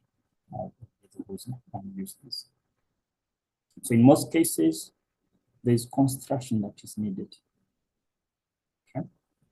So if I'm proving B and D, which means my construction, I can extend a line to O, then I can extend that. Okay. I can call this top part 1. I can call the bottom part 2. Then I'm gonna say that my O2. Okay, because O2 is the angle at the center, which must be the same as 2 times B. So O2 is twice B. Reason is angle at the center, angle at the center, center. So the twice angle at the circumference, so we can write the full word.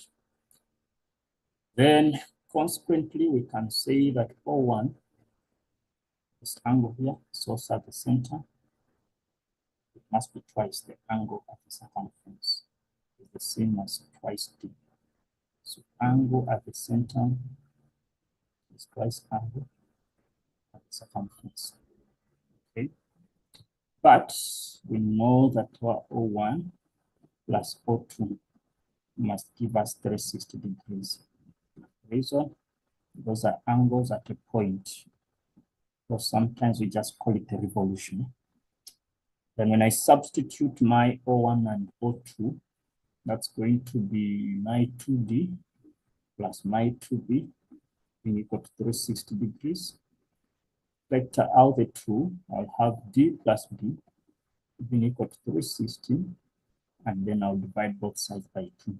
So that I have my B plus D being equal to 180 degrees. So I think the proof is done. So angle B plus angle B must be equal to 180 degrees. So that is how you go about that. Okay. There are other ways, but I find that the easiest approach. The 9.2, since we proved about the cyclic quad, which means the second question, now you should be related to that. So in the diagram, DEFG is a cyclic quad. Okay, such that this EF is parallel to DG. And they're telling us H is another point in the circle such that this is parallel to that. Okay. Can we prove, given reasons, that D1 is the same as D2? Okay, so we know that opposite angles of the cyclic quad are supplementary. That is number one, since we don't have anything like exterior angle here. Then we're going to play around with parallel lines. So if I can find this angle, then I'm going to need to get this G. And it is this G that will be the same as that to the ultimate angles. If that is possible, then I've proved my question. Okay, so step number one, I'm going to say that F is 180 minus X. Reason, opposite angles of the cyclic quad. Okay. Then if F1 is 180 minus, then I need to find G. I'm saying G is going to be X. Reason, these are co-interior angles. They are co-interior because EF is parallel to DG. Remember when you said if you have two parallel lines, this angle and this angle must add up to 180. Okay, so if this is 180 minus X, this is too small. Explanation. Okay, that is 180 minus X. This is a second angle that we don't know. Maybe P plus 180 minus X must give us 180. That is the rule about co-interior. Then when you move the 180 that side, it's going to die out. You move the X that side, which means it's the same as X. That is the principle that we're using. So if G is X, then D2 is also going to be X. Why? Because these are alternate angles. This angle. So we're going to say alternate angles because DH is parallel to FG. Then if that is true, since D2 is X, and to a conclusion. Therefore, D1 is the same as D2. Yeah. Comments. Then question number 10.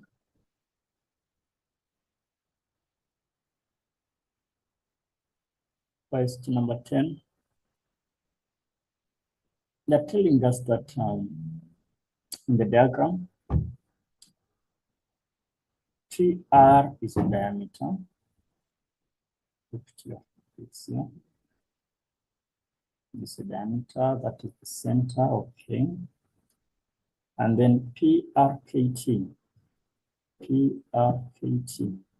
is a cyclic quad. Let me just highlight that. It's the cyclic for us. Okay. And then the chords TP and K are produced to intersect at the point base. It's fine. Chord PK is drawn such that PK, this one, is the same as this one. PK. All right, okay. Then prove with reasons that SR is a diameter. The circle that is passing through SP. So if we have a circle that is passing through SP, what do we know about diameters? So for as long as we have the diameter, it simply means that the angle that is opposite to the diameter must be 90. So this question is literally asking us to show that if there is a 90. If you can prove that, answer the question. Okay, so what I'm going to do,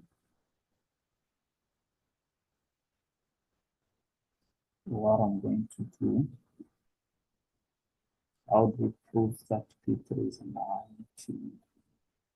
Okay, so I'll start by finding K. Remember, they told us that this is a diameter. Let me start from here. Okay. That is a diameter, and there is a proper circle that is within, sorry, a proper triangle that is within that kind of format, which means P1 and 2 is going to be 90. I can look at that, or I can say K1 and K2 is a 90. So I'll use the P1. So I'm saying P1 plus P2 is going to be 90 angle in a semicircle. Okay. So if that is a 90, which means that P3 is also going to be 90. This one is going to be angles on a straight line. And angles on a straight line must be supplemented. So that we have this 90 of P1 and P2 and this 90 of P2. So if that is a 90, then that is enough to prove that if we add a circle here, okay, then this will be the diameter, since this diameter is opposite to the 90. So having said that, I can just draw that conclusion. Therefore, our SR, SR is a diameter. SR is a diameter. What was the question asking for? Can we prove that SR is a diameter? That. Okay, so we proved that that angle is a 90. Okay, we proved that that angle is a 90, which means SR is a diameter, and we're gonna use the converse of it. The reason is converse of angle in a semicircle. That is one approach. The other approach was for someone to look at this K1 and K2 and then that 90. And if that's a 90, which means P3 is also a 90 because of the exterior angle of the cyclic quad. And then you draw the same conclusion. Then 10.1.2, they want us to prove. Can we prove that S is the same as P2?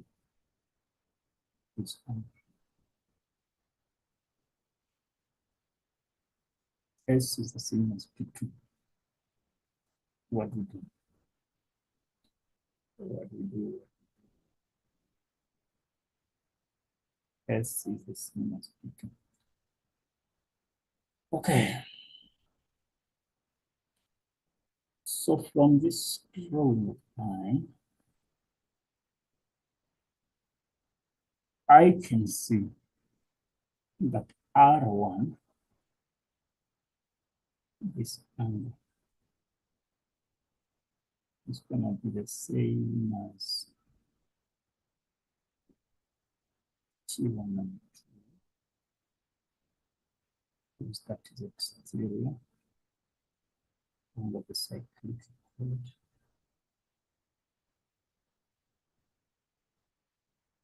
Okay.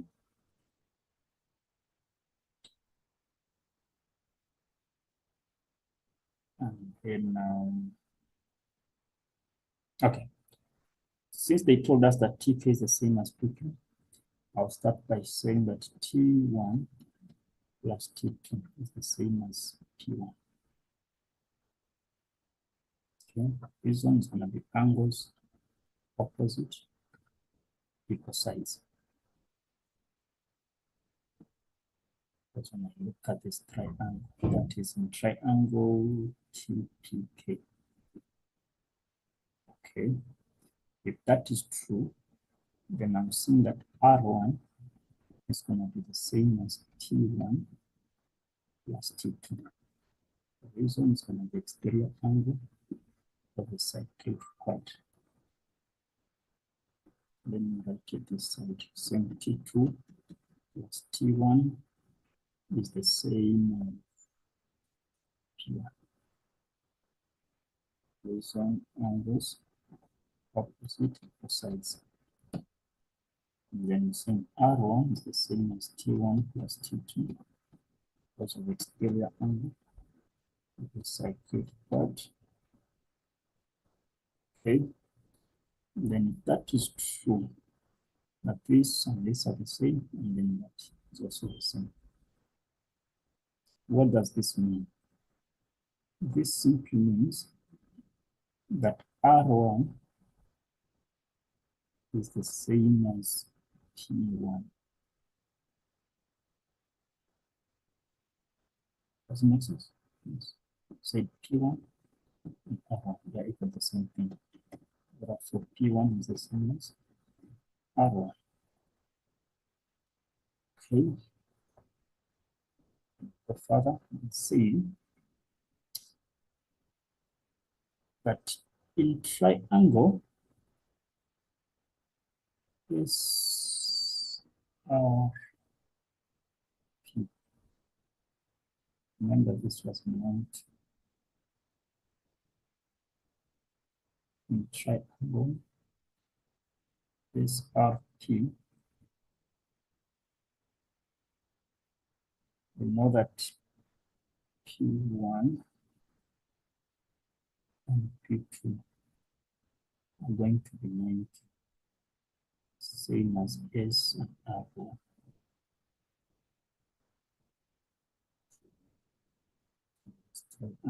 Okay, let me start by saying P1 and P2. P1 plus P2 is equal to 90.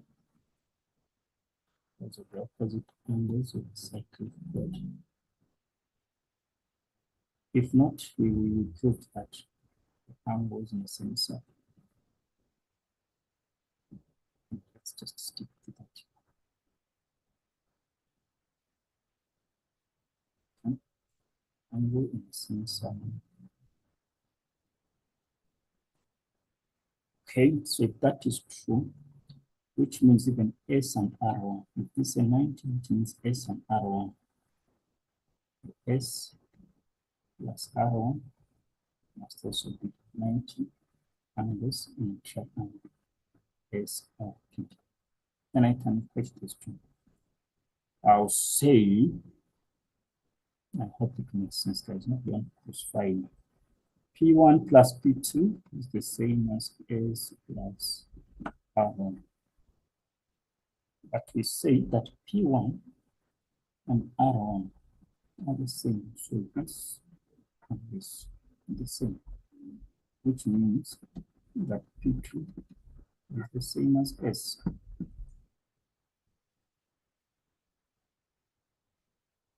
Ten 10.1.3. Question is asking us to prove that SPK is similar to PRK.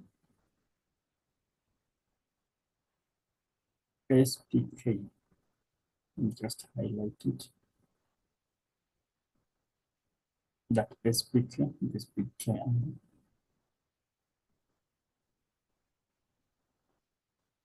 is the same as, which one is the black one? PRK. This one.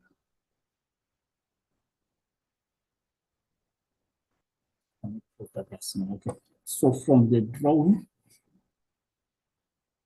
I'm gonna say that K2 is common.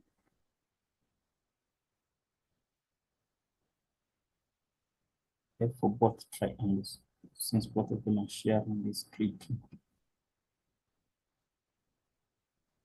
Then what we just proved was S and P2. The same S is the same as P2. S is equal to P2. We just proved that. Which means this is gone. So it means R2 plus R3 must be the same as P2 plus P3. The reason is going to be the remaining angle. All right, so same K2 is common. Okay, previous question, S is the same as P2. Same, we proved that up. And the R2 and R3 must be the same as P2 plus P3. Reason, that is the remaining triangle. Just remaining, and it's fine. Therefore, having obtained that, yes, we have prefix, then we can say that SPK is similar to PRK. The reason is going to be angle, angle, angle, or you can just use triple A, no problem. 10.2. 10.2. It's further given that SR is the same as RK. But this angle, so that side is the same as this side. It's disorganized, but it's given use a clean one. Okay, so this is the same as that. Okay. Now they want us to prove that ST, can we prove that ST is 6, no, root 6? What? Okay.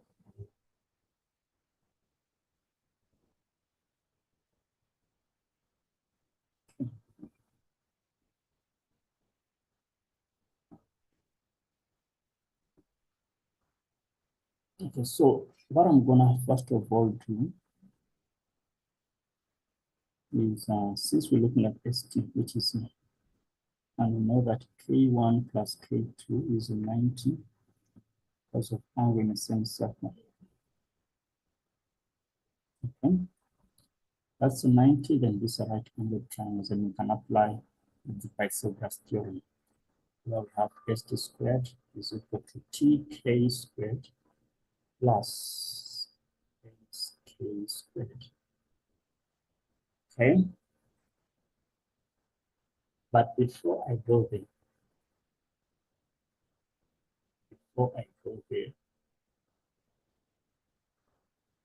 let me first of all look at this triangle. The PSR and the friend. This is PSR, that is SPK. So if I have this kind of format, just gonna read through it. This is SPK. I know this is my P.2. Okay. And I draw the small one. It's gonna be okay. Say K is common. Say P2 is the same as, so there's a P there. Say this is gonna be R. Okay, my question just has R. Okay. So I'm gonna try to eliminate R. Is that even possible? It's possible. Very possible. So I'll ignore this side and that side. Let me try to look at this. So I'm gonna say SK over PK.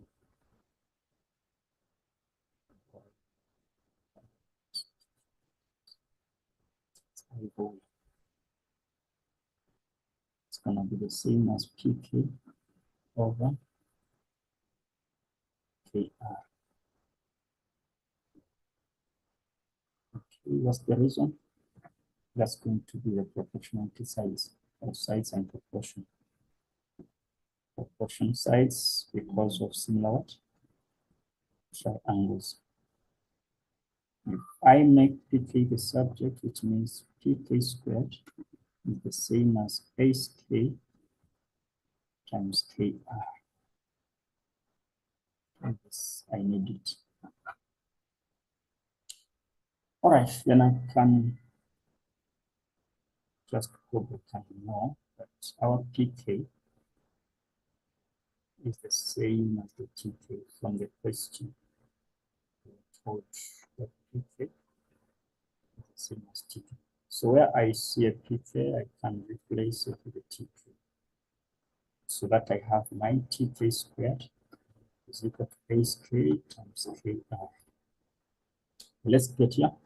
So this is going to be ST squared is equal to where there is TK, I'm going to replace all of this.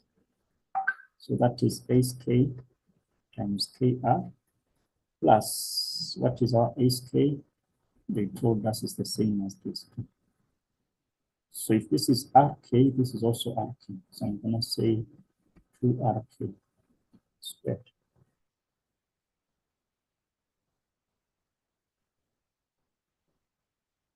But I know that the whole of SK is the same as 2RK, since this and that are the same. Okay.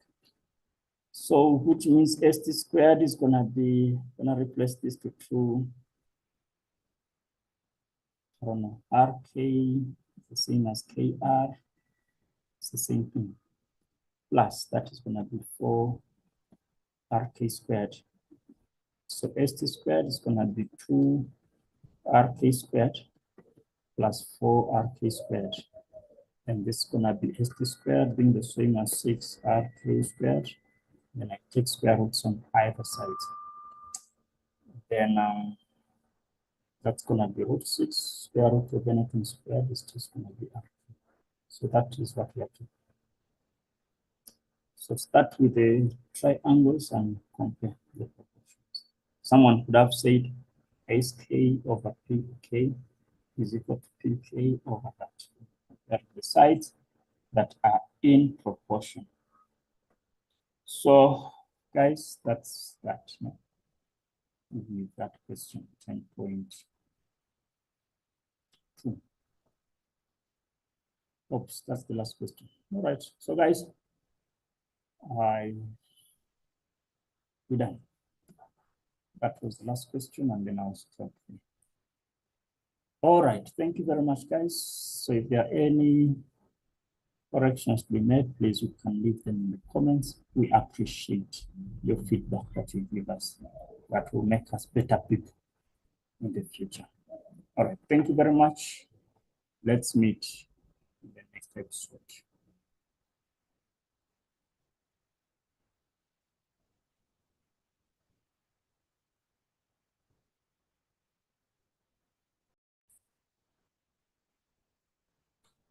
Yes, hello, and welcome to this episode where we're going to be looking at the May, June 2023 mathematics paper 2.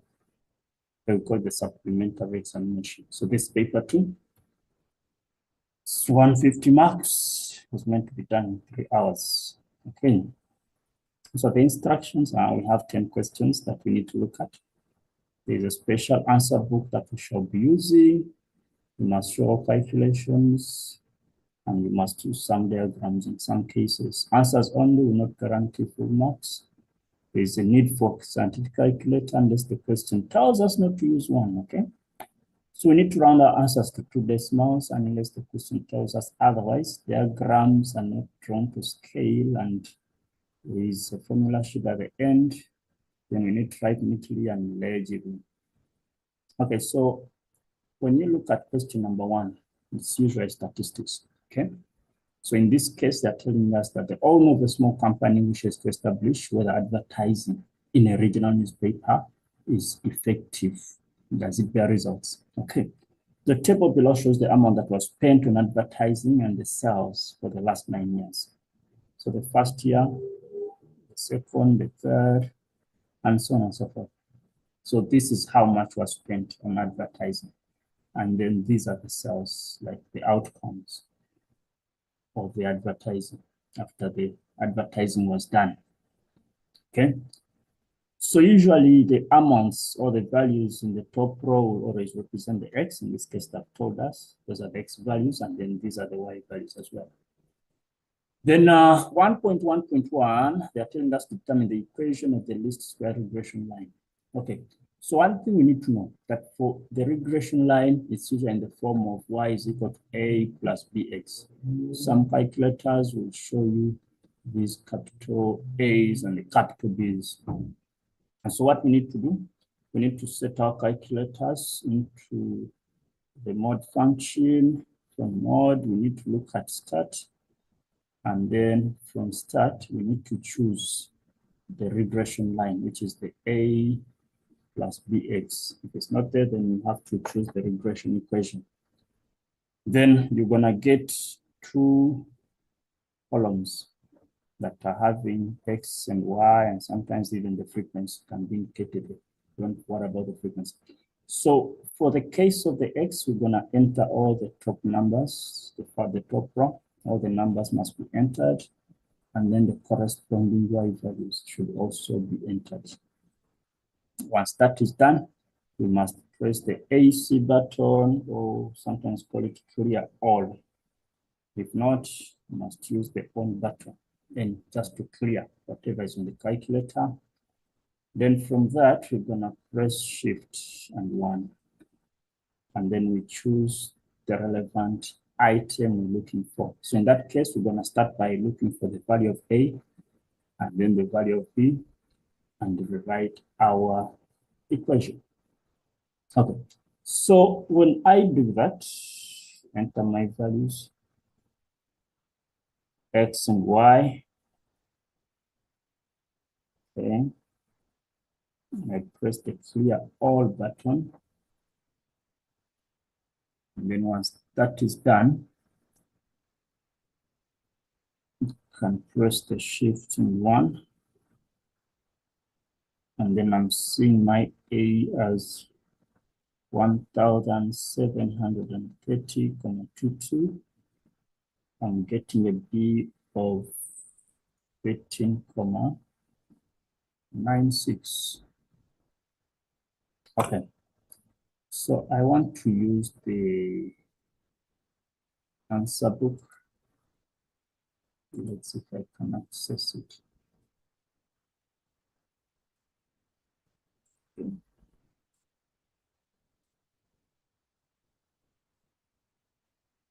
So with this answer book, it's more or less the same information for the same table and everything. So we said y must be the same as a plus bx. And we got our a as 1730,22.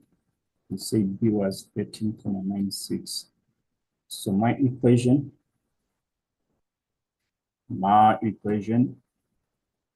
is going to be 1730,22 plus 13,96 with x. Okay, so that is the regression equation. Then question number 2, they want us to predict the cells. When they talk of predicting cells, it's like we use the regression line because that line is used to predict what might happen in the future through extrapolation and interpolation. Okay, so we have 28,500. If this was spent on advertising, which means where there is x, we're going to replace with 28,500.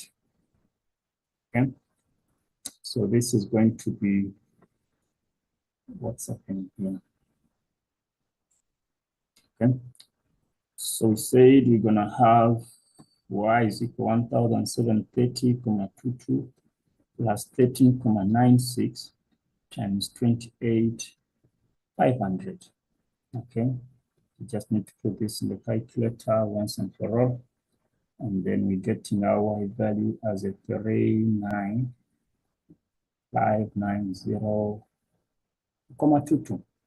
So this is how much will be expected when this 28,500 is invested.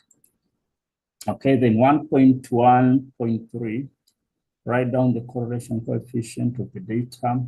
So when you press the shift and 1, you go back to the steps that we got, and then you look for the R. And then you press the equal sign after pressing the R, or after pressing the number that corresponds with R, whether it's 1, 2, or 3, depending on the calculator type that you are using. So from my calculator, I'm getting R to be 0.98002, but 2 decimals, remember. So that's our R. And then they're asking us to describe the association between the amount spent on advertising and the cells. So when they talk of the association, they're asking for the relationship based on the correlation coefficient. Okay, so our correlation coefficient is a positive 0.98. So we're gonna say that the relationship is very strong, but also positive. Okay, I'm saying a very strong positive relationship. Sometimes we say correlation. Okay, so it's very strong because remember we have categories. When it's between 0.8 to 1, that is very strong. Between 0.6 and 8, 1 right. Okay, 0.8 to 1. I might categorize that as very strong, depending on the type of data. Sometimes you can start from 0.95 up to 1 to be high, to be very strong. And then for strong, it's between 0.6, maybe up to 0.79. Okay. Then moderate is between 0.4 to 0.59. And then weak can be 0.2 and so on and so forth. Okay. So that is that. Then the next question is asking us that if we have the profit that the small company made over the same 9 years as given in the table. Okay, so the first part is representing the regression data. Okay, and then the second part is representing more like a variable kind of data where we have just one piece of data that is being get, which is just a profit. Okay, then they want us to calculate the mean. So this one, the same story. just get your calculator into the mode format of the start. So press mode, okay, and then start, and then you can talk about the first set of data. Okay, so in this case, when I put my data, which is the single variable, I only have one column of X and maybe then the frequency. So ignore the frequency part, just enter these numbers into the calculator. So 10750, 107, that, and so on and so forth. When you're done entering that data, with the frequencies, leave them as 1, not change anything. Then we're gonna press again, clear all of the on button. Then we're gonna press your shift 1, and then follow the steps again. Okay. So all I need is the mean. So the mean is usually represented by that symbol. Sometimes something like that in the calculator. So the mean I'm having is 172466.11. Okay. 1624. Oops. What's going on? Okay, so saying the mean is 172466.11 from the calculator. You get 2 marks for that. And then 1.2.2. They want us to get the standard deviation. Okay, that's what the question is asking for. Write down the standard deviation. So from the shift 1, we must look for the standard deviation. It's normally by number 3. Okay. So from my calculator, my standard deviation is 56950. Okay.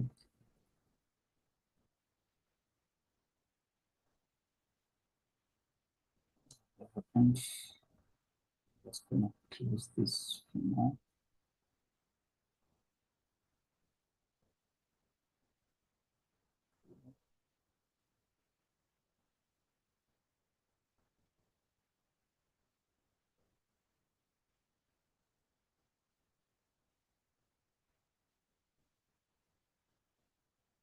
Let me just close this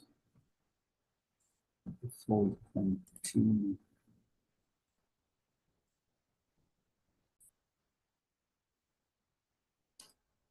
Okay, so we got our mean.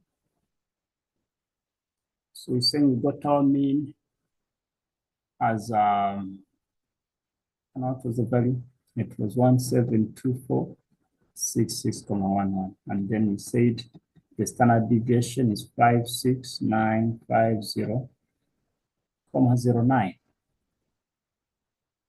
Okay, so these are the two answers for 1.2.1 and 1.2.2. Then 1.2.3, they want us to determine the number of years in which the company made a profit that was greater than 1 standard deviation above the mean. Okay, so when they talk of 1 standard deviation above the mean, it's the same as getting the mean plus 1 standard deviation. Now we know that our mean is 172466.11. I'm going to add the 56950.09. Okay. So when I do the maths, 172466.11 plus the 56950.09, I'm getting 22. Okay, 9416.20. Now the question is asking us, how many years did the company make profit that was greater than what we have? In other words, in how many years do we have profit that is greater than this?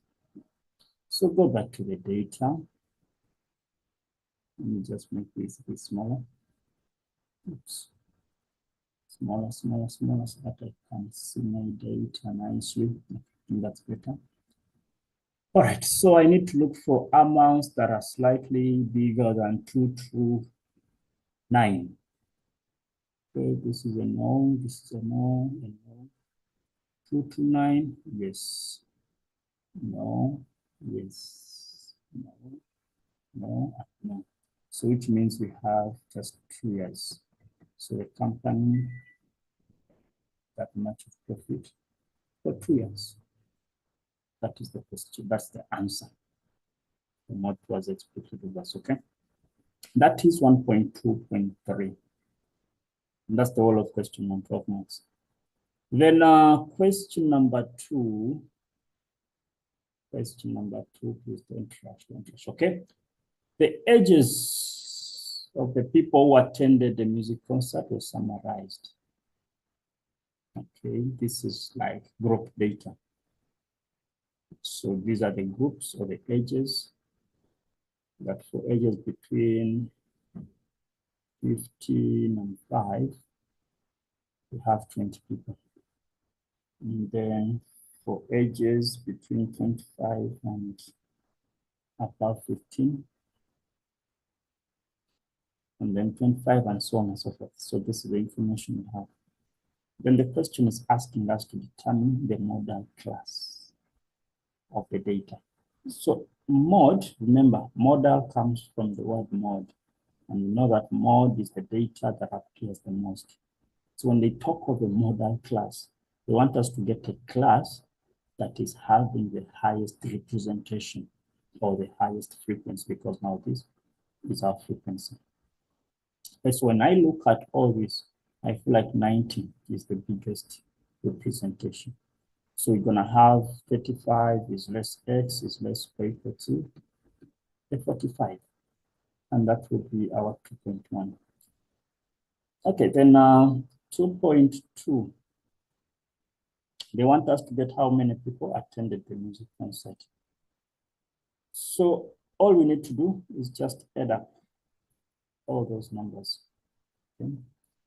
So I'm just gonna add up those numbers very fast. So we say this is 35 is less x less or equal to 45. So I'm gonna add that. So I have a 20 plus a 25 plus a 60 plus a 90 plus a 55 plus a 40 plus a 30. Okay. And the total that I'm ending up with is 320. So these are the number of people that attended that concert.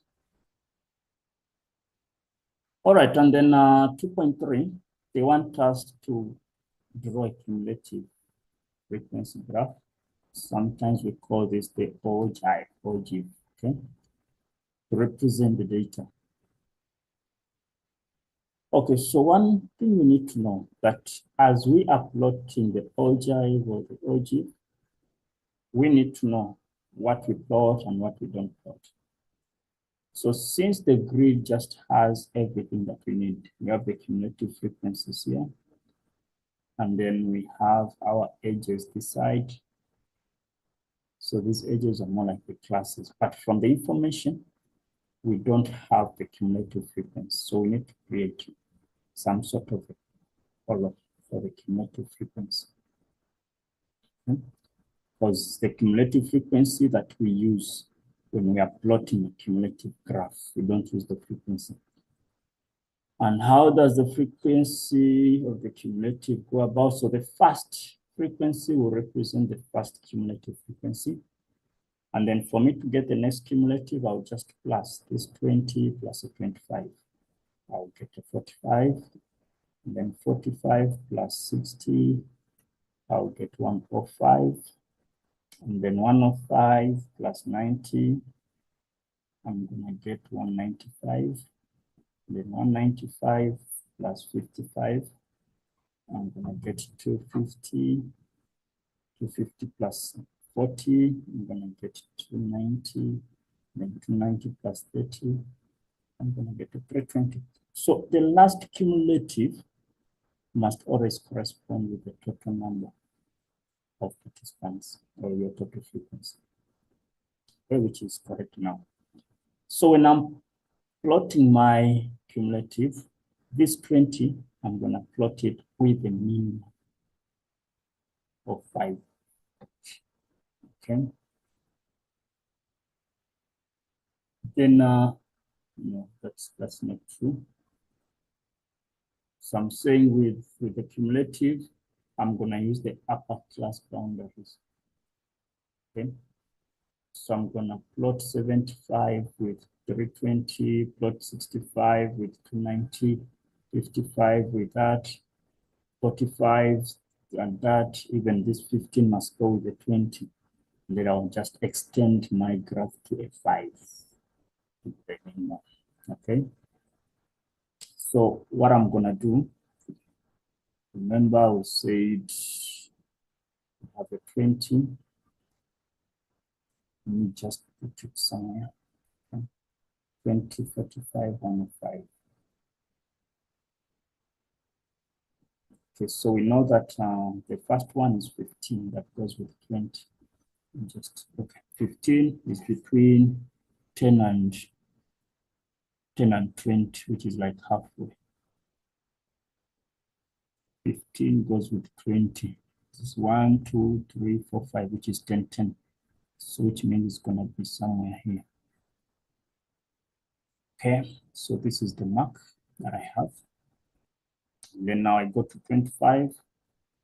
25 is gonna go with 45. Let me just make this a bit smaller so that I can see my values nice. So I got 45. So 25 is still in between here. I need a 45. That's a 40. So somewhere in the middle there. No, that's a 40, but it's close, slightly above. Okay.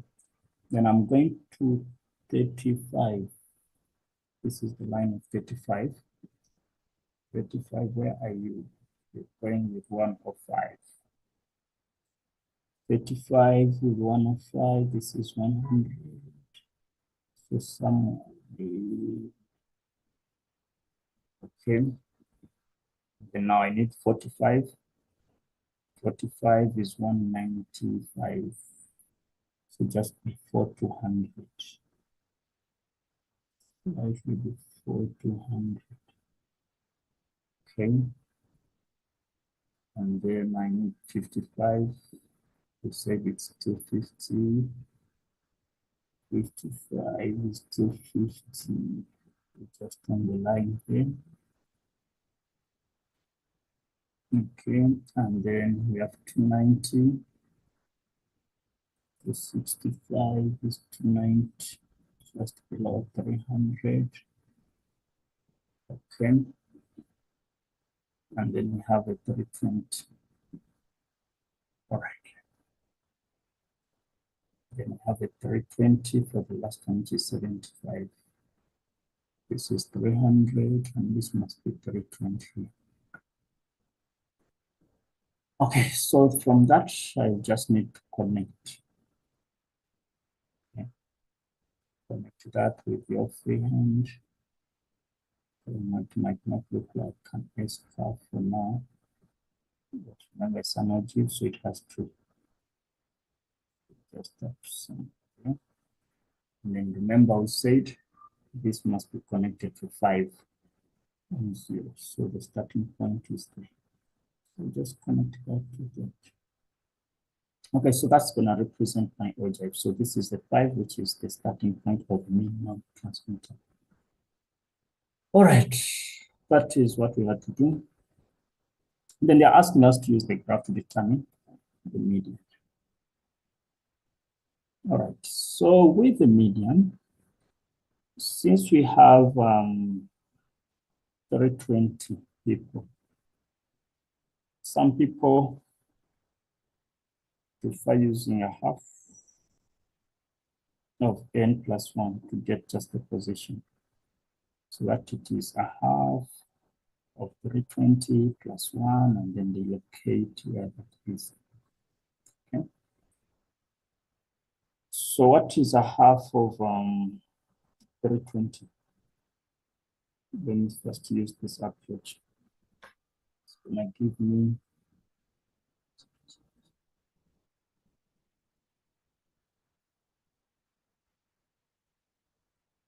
it's my graph for what, but let me just try to let me rejoin this line and see.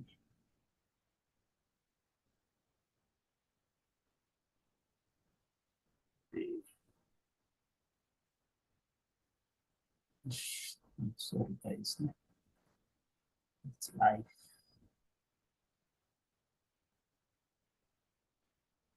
I don't know. Something like that, guys. This must be slightly straight, but somewhere there. So I'm just gonna use a half of n. I can do the same with a half of 320, so it's 0.5 times 320 plus 1. That's gonna give me 160.5. Okay. 160.5 is just the same as 160. So which means I locate 160 on this side.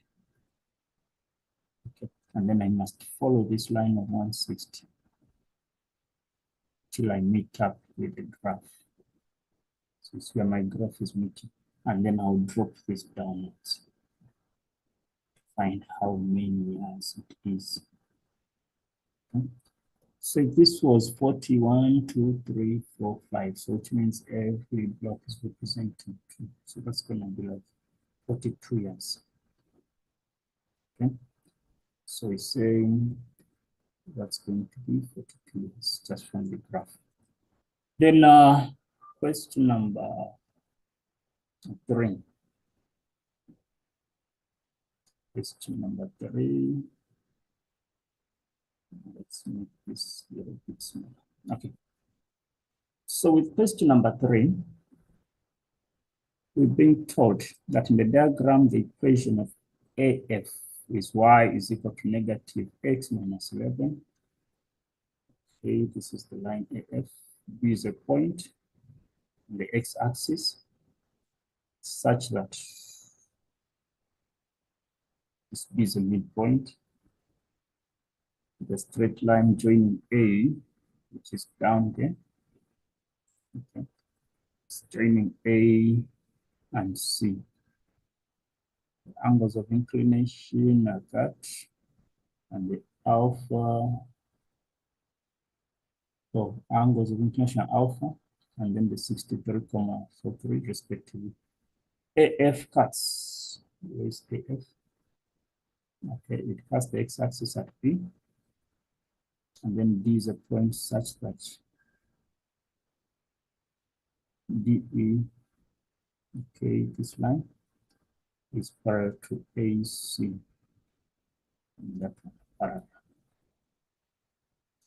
Okay, so that is all the information we have. First question, they want us to get the value of T. So where is T? T is by point A. Okay. But then since we have the equation of the line onto which T is whatever put, we can just substitute this point into the equation of the line, because if the point is lying on the line, that point must satisfy that equation. So we're going to have y is equal to negative x minus 11. What is the x coordinate? The x is negative 1. So I'm going to say y is equal to negative 1 minus 11. The answer x is negative 10. Okay. So which means my t is negative 10. Then they want me to get the size of alpha. So for me to get alpha, remember alpha is an angle of inclination. From our earlier grades, we say that if we have m, it must be equal to the tan of, let's say, alpha, but the gradient must be equal to the tan of the angle of inclination. So the question wants the value of alpha. So for us to get the angle, we must get the shift tan, the arctan of the gradient. So we need to know what is the gradient of this line. From the equation, y is equal to mx plus c. This is y is equal to negative x minus 11. So our gradient is a negative 1. Okay.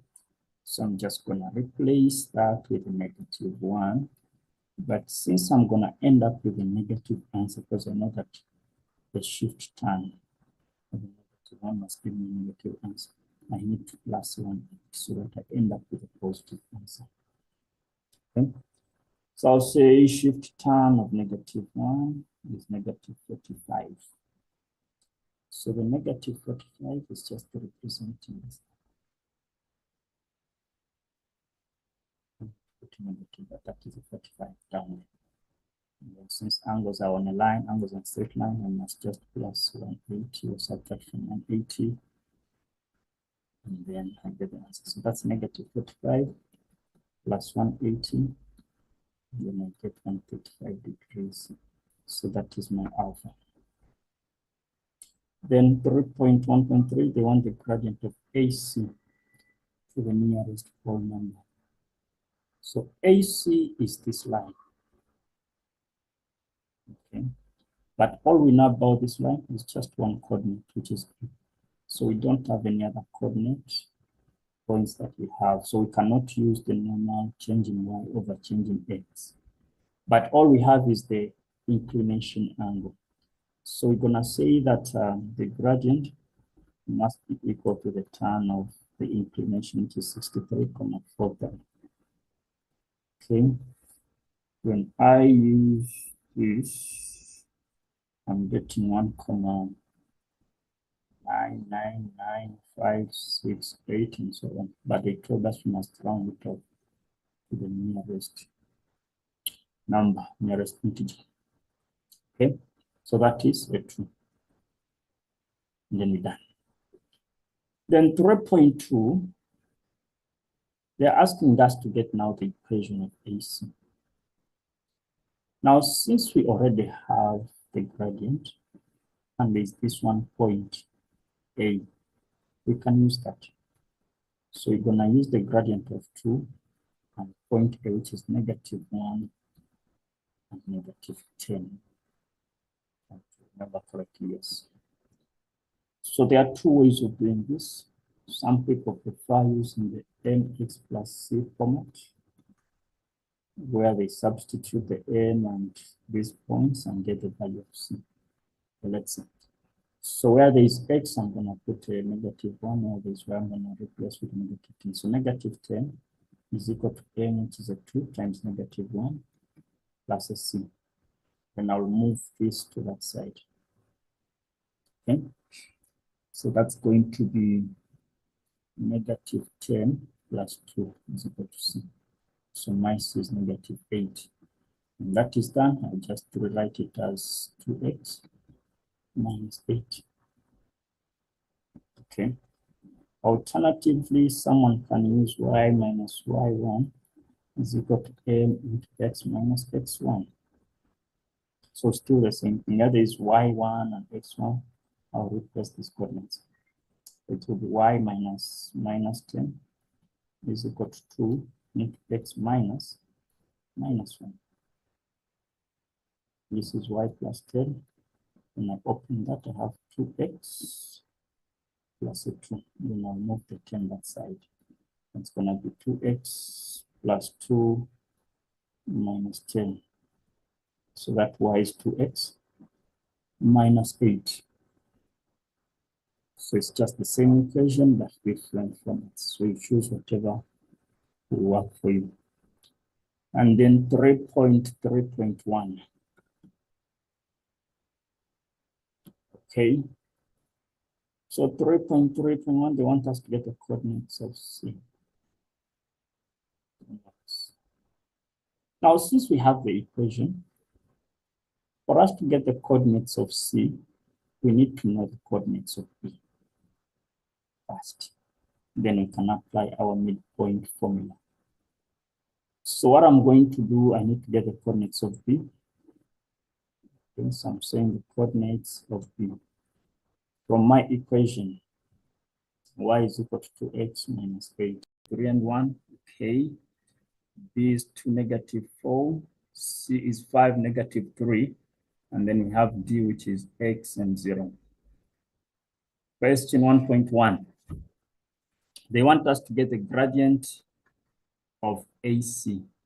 So you're gonna say gradient is normally represented by a small letter m of AC, is the change in y, okay, over change in x, which is the same as y2 minus y1 over x2 minus x1, regardless of how you label this or how you use it. So I'm looking at AC, okay? If this is my x1 and y1, my x2 and y2, then I'm gonna have -3 minus my y1, which is 1, over 5 minus -3. Okay, so that's gonna give me a -4 over, this is gonna be 8. Because negative is gonna be a plus. So which means my answer becomes 1 over 2, but negative. So they're saying the gradient of AC is -1 over 2. All right, so then 1.2. 1.2, that's -3 minus 1 over 5. Okay. 1.2, they want us to get the equation of AC. We need to find the equation of the line AC. So I normally prefer using y minus y1 is equal to m into x minus x1. You could use mx plus c, no problem. So let me use the coordinates of A so that I have my y minus 1 is equal to my gradient, which is -1/2 into x minus -3. Okay, so it's y minus 1 is equal to -1/2 of x. When I open that, I'm going to have -3 over 2. Since this negative and negative will be a plus, and then this negative there. Then I'll move the -1 that side. So my y is going to be -1/2 x minus 3 over 2 plus 1. When we simplify that, what we get? -1/2 x is saying -3 over 2 plus 1, which is -1/2. That is -1/2. Oh Lord, what's happening?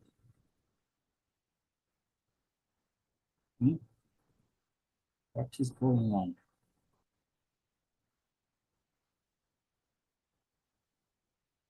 Sorry about that, guys.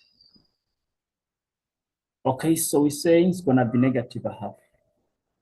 So that becomes the equation of the line that they want. Then 1.3, they're asking for the inclination. Okay, so one thing we know about the inclination is basically the angle that the line AC makes with the x-axis. Now I prefer the positive angle.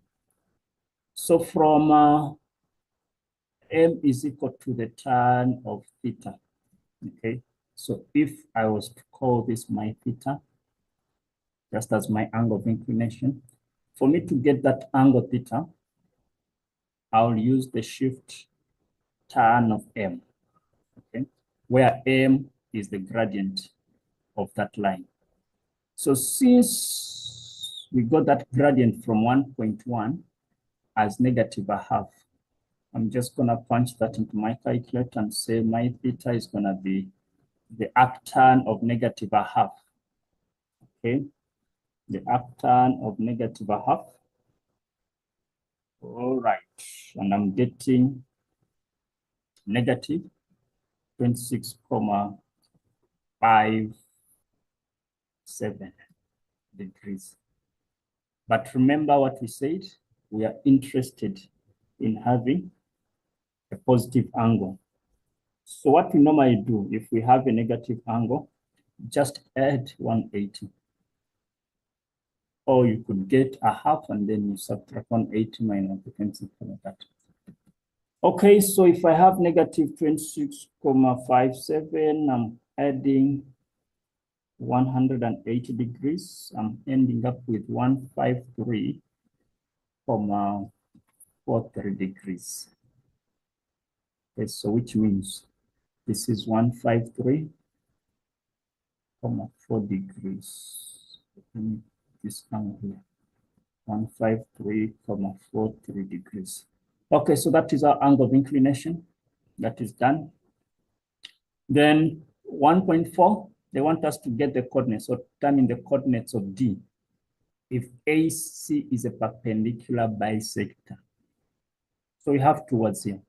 Number one, we have the word perpendicular. And then the other word is the bisector. Okay. So if AC is a perpendicular bisector of BD, which means this side is the same as this side, and M becomes the midpoint. Okay. If that is true, how do we get the coordinates of D? We need the coordinates of M. Nope, we don't need them. I'm gonna look at the gradient format where, let's say, if I get the gradient of BD times the gradient of AC, this must give me -1 according to the gradients of perpendicular lines. Okay, remember perpendicular simply means the lines are meeting or crossing each other at 90 degrees. So I think I can use that and say that the gradient of BD, okay, times the gradient of AC, I must end up with a -1. Let me just put it aside. Gradient of BD times the gradient of AC gives me -1. So since I know that the coordinates of B and D will be x0 and 2, -4, I can still apply my change in Y for BD. And then this is, I already have the gradient of AC, so I'll just replace it as -1/2. It must give me -1. Okay. So I'm gonna let my, I don't know, I can let this to be my x2 and then my, why not 1? Either way, doesn't matter. I'll call this 1 and then y1. And this is gonna be my x2 and then my y2. Okay. Then when I substitute in the gradient formula, I'm gonna have -4 minus 0 over 2 minus x. Okay, I'm multiplying this by -1/2 is equal to -1. Then I can divide both sides by -1/2. Okay, so that I have just -4 over 2 minus x is equal to just the 2. Guys, just confirm that for me. It's a 2. That's correct. Then from there, I could cross multiply so that I have -4 is equal to 2 into 2 minus x. I'll open up the brackets. My -4 is equal to 4 minus 2x. I can move the 4 that side. -4 minus 4 is equal to -2x. So -4 minus 4 will give me -8 is equal to -2x. Divide both sides by -2x, sorry, by -2. And then my answer is a 4. So which means that, okay, so we're saying x becomes 4. So which means the coordinates at point B are basically 4 and 0. Coordinates at D will be 4 and 0. All right. Then 1.5, they're telling us hence deduce that A, B, C, D height. So the question is not asking us what kind of shape it is. They're already telling us that indeed this quadrilateral is a kite. How do we deduce that? Now we know that from the properties of a kite that the diagonals, because it has this diagonal and this diagonal, that bisect at 90 degrees. But the question has already told us that, okay, that those ones are diagonal, or those diagonals are perpendicular to each other. So we can't use that kind of aspect. Okay, we cannot use that. The other property that we know about the kites is that the adjacent sides will always be equal to each other. So let's say AD is the same as AD, and then BC is the same as CD. I feel like I'm going to use that approach to deduce that ABCD is a kite. Okay, so I'll start by determining the distance AB. Okay, and then from my distance formula, I know that x2 minus x1 squared minus y1 squared. And it's gonna kind of be lengthy, but I'll have to do it. Okay, when I do my substitution,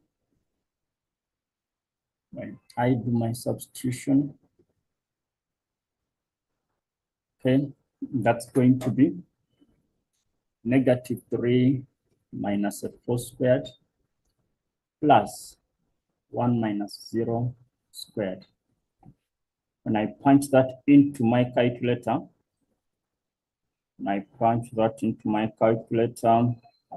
I'm getting 5√2 units. Okay, so if that is 5. Okay, guys, so now let's look at AD. Was that AD? Was that AD? Yes, that was AD, not AB. Okay, sorry about that. That's AD. And let's look at the AB. So it's going to be more or less the same thing. So I'm going to look at -3 and 1, and then 2 and -4. When I substitute into the distance formula, I'm going to have -3 minus 2 squared plus 1 minus 4 squared. Okay. When I punch that into my calculator, I'm having, that's a 5, and that's also a 5. All right, so I'm also getting 5√2. Then I'll go down and find the distance for CD. I have 4, 0, and 5, -3.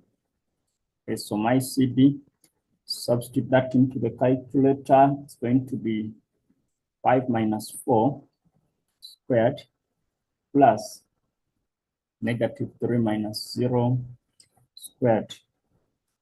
I punch that, I'm having just the √10. And then lastly, I need my distance BC. So with BC, I'm looking at 2, -4, and then 5, -3. Substitute that into the distance formula. So that's gonna be 5 minus 2 squared plus -3 minus 4 squared. I'll substitute that, punch that in the calculator. 5 minus 2 squared plus, I'm saying -3 minus 4 squared, which also gives me √10. Then come down and say that since AB is the same as AD, and then CD is the same as BC, therefore ABCD is a kite. And the reason is adjacent sides. Okay, we are saying adjacent sides are equal. All right, so there we go. Adjacent sides are equal. So guys, that is question 1.5. Let's look at 1.6. They want us to calculate the area of ABD. Sorry, yeah. Area of ABD. So if we look at this, this is our point of focus. Okay. So since they told us that there was a perpendicular bisector, so we have a 90, which means AM is our height. Okay. I'm saying our height is going to be AM. And we also need to get the distance of AM. So we shall need the coordinates of AM finally. Then we need to get the distance BD. Yeah. Let's get the distance BD, then get the distance AM. Then we shall be good to go. So what I'm going to do, I'm going to start by finding the coordinates of AM. Okay. So coordinates of M, we say this is 1.6. 1.6 coordinates of A using our midpoint. Okay. Midpoint formula, where we know that for the midpoint, we have x1 plus x2 divided by 2. Then do the same thing with the y. y1 and y2 divided by 2. So I'm going to focus mainly on the coordinates of B and D, with my x1 and y1 and things like that. So which means my coordinates of M are going to be 2 plus 4 divided by 2. And then for the y, it's going to be 0, AM. Need to get the length AM. So if M, let me just say if A is -3 and 1, this is our aim. So the distance, I'm gonna say x1 minus x2 squared from the distance formula, y1 minus y2 squared. Okay, you have the right to label this as x1 and x2 in whichever format you're comfortable with. So that's gonna be 3 minus -3 squared, plus with the y, I'll have -2 minus 1 squared. And I substitute that into the calculator. I'm gonna have 6 squared plus 9, which is 3.5. Okay, that is our height, the distance AM. Then I also need to get the distance BD. Okay, so with BD, remember the coordinates of B are -2, sorry, are 2 and -4, and then D is 4 and 0. So what I'll do, I'll just say 2 minus 4 squared plus -4 minus 0 squared.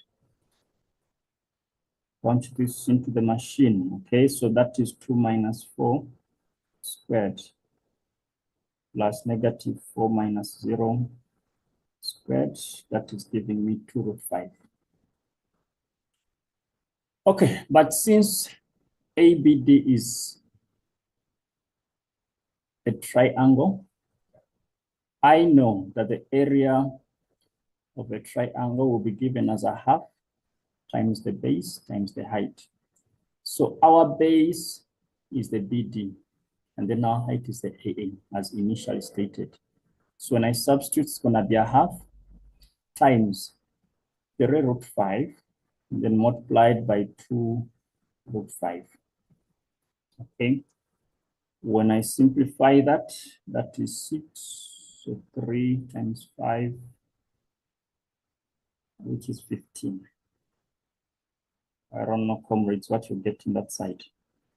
So this is 15, but units squared.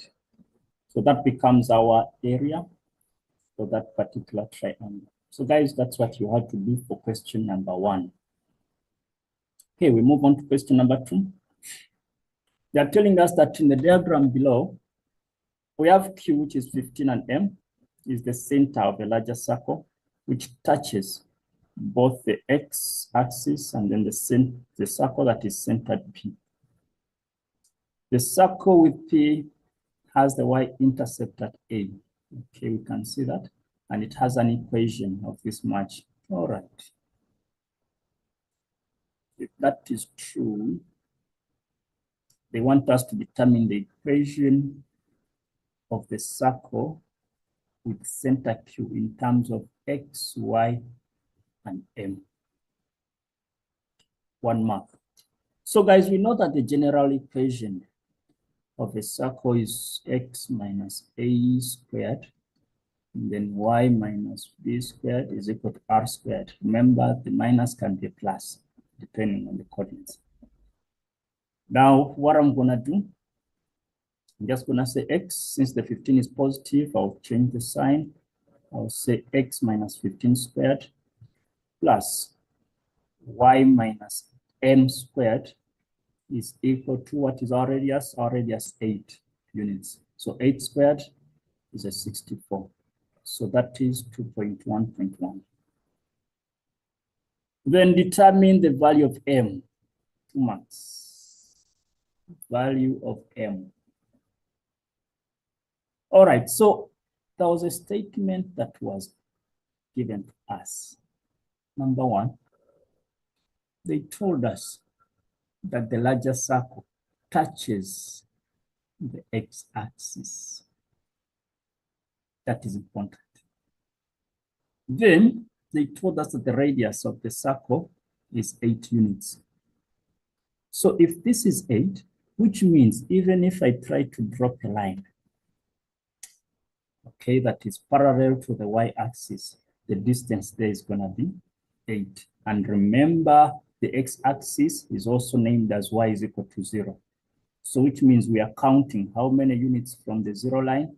8 units to the center. So which means m is automatically 8 units. Okay, so saying m is going to be 8. Then if that is true, then they want us to get the length of PQ. PQ. When I look at the equation of circle P, the coordinates are 3 and 5, not 3 and 3. Okay. But the radius is 5. Since r squared is 25, which means the radius is 5. So which means from here up to there is 5 units. But we said from the circumference to the center of the big circle is 8. So guys, we don't need to find, or we don't need to use the distance formula in this case. We can just plus the radii. So 5 plus 8, and then that gives us 13 units. Okay, so if you have trust issues, we could probably use the distance formula just to affirm or confirm that indeed what we're talking about is correct. Okay, you get your 13 units there. Then if that is true, then they want us to get the coordinates of A. Coordinates of A. So since A is the y-intercept of circle P, and we already have the equation of x minus 3 squared plus y minus 3 squared is equal to 25. One thing we know about the y-axis is that x is always a 0. Okay, so what I'm gonna do, I'm gonna get that equation of that circle, x minus 3 squared plus y minus 3 squared.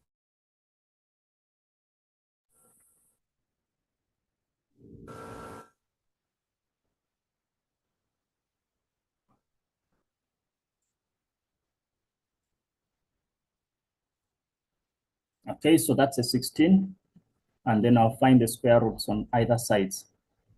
Okay, so y minus 3 will give me a plus or minus 4. Okay, I don't want to go that route of opening up, but you're still allowed to do that. You find the quadratic, and then you get your two values using the quadratic formula or the factors. Okay, so my y is going to be plus minus 4 plus a 3. So the first y is either 4 plus 3, which is a 7, or negative 4 plus 3, which is negative 1. Now, the question wants the coordinates. It wants the coordinates of A. So since we have two values, you can see that this smaller circle is meeting the y-axis at 2 points. Okay, so now we need to choose selectively, or we need to be very logical. Okay, so I'm going to say that my A is going to be 0 and 7. Since 7 is on the positive side. Okay, that is done. Then 2.1.5, they want us to determine the equation of a tangent to the circle with center P at point A. So one thing we know about a tangent is a line that touches the circle, that touches any graph at one point. And from our circle geometry, we know that the radius or diameter and the tangent will always be perpendicular. So since we have our coordinates of A, which is 0 and 7, we can get the gradient of PA. Okay, so we're saying gradient of PA. This is question number 2.1.5. 2.1.5. So gradient of PA, that's going to be change in y over change in x. So when I look at my coordinates, so I'm going to have 7 minus, okay, so 7 minus 3 over 0 minus 3.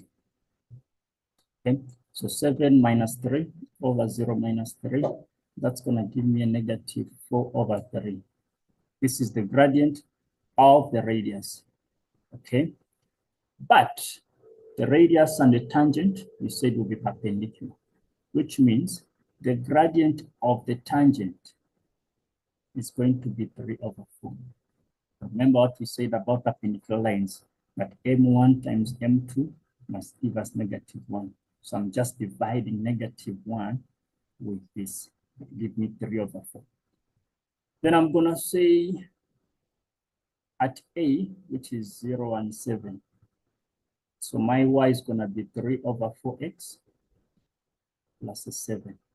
I don't need to use that formula since I know that this A is also acting as the y-intercept of my tangent.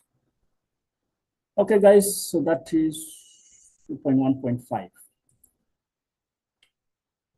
All right, then 2.2. 2.2, they're telling us that two other circles are drawn or are given. Okay, one circle has a center K with this equation. The other has a center T, but with this equation as well. Determine the center and the radius of a circle with center K. And so what we normally do is we complete squares in this case. Okay, so I don't know how one would approach this, but I will always prefer moving the 12 that side. So I'll have x squared minus 6x plus y squared plus 4y is equal to 12. Okay. Then Let me just write it this side. This is 2.2.1. Okay, we said x squared minus 6x plus y squared, okay, plus 4y is equal to 12. Okay, guys, so we're gonna open two brackets. Okay. Just watch what I'm gonna do now. Okay, so we're gonna get x, and then let's keep the sign to minus, and then we get a half of 6, which is a 3. We square that. Okay, we know that 3 squared is gonna give us a 9. So we're gonna plus a 9 somewhere here. Then let's go to the y. Let's keep the sign, which is a plus. Then a half of 4 is 2. We square that. So we know 2 squared is 4. So I'm gonna put it that side, plus 4 as well. So which means I'm having x minus 3 squared plus y plus 2 squared is equal to 12 plus 9 plus 4. Is that true? Yes, which is a 25. So which means the coordinates of k are gonna be 3 and negative 2. I need to switch the signs inside the brackets. And then my radius will be the square root of this 25, which is 5 units. Okay, so guys, that is that, because this whole thing represents the r squared.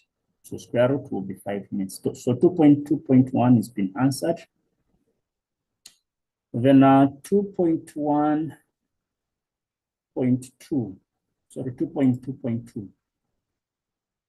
So we said this is 3 negative 2, and then our r is a 5. Then they want us to get the distance between the centers K and T. The distance between the centers. Are these circles touching each other? No, we don't know. We don't know for sure. So we know that the coordinates of T are 12 and 10. And we know that the radius of the circle T radius is going to be 10 units. Ne?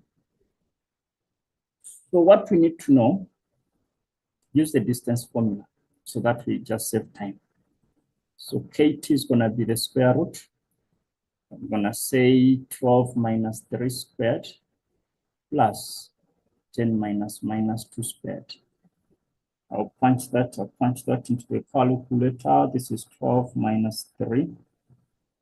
Come on.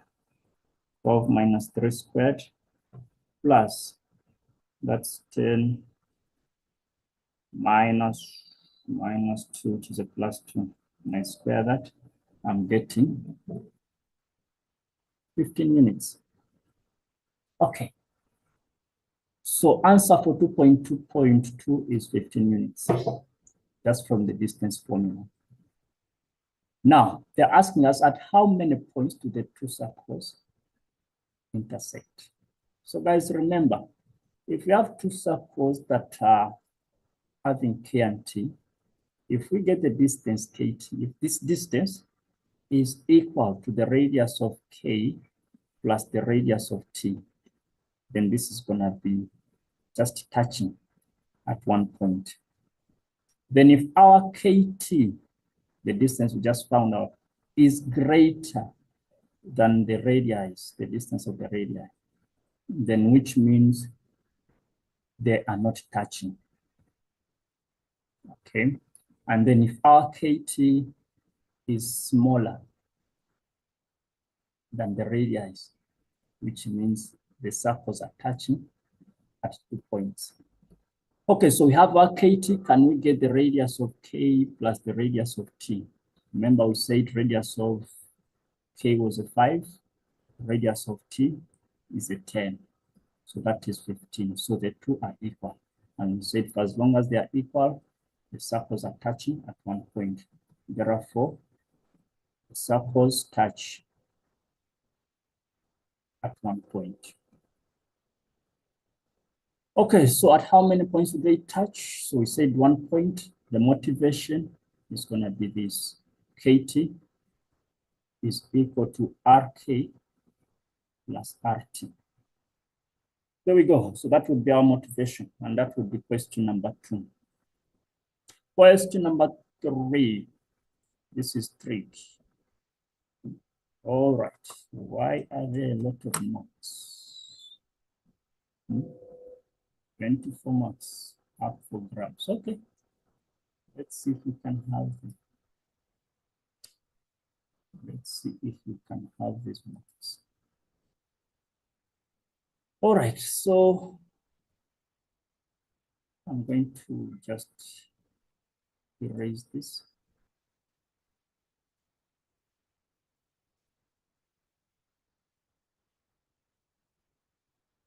Okay. Question number 3. Question number 3, they're telling us that we need to simplify without using any calculator. Simplify without using any calculator. So what I'm seeing is a big expression. The expression is sine squared, okay, of 360 minus x, minus I'm having the cos of x minus 180 times the tan of negative x. And then I'm multiplying that by the sine of 90 minus x. And then this must be multiplied by the cos of 360 plus x. All this is being divided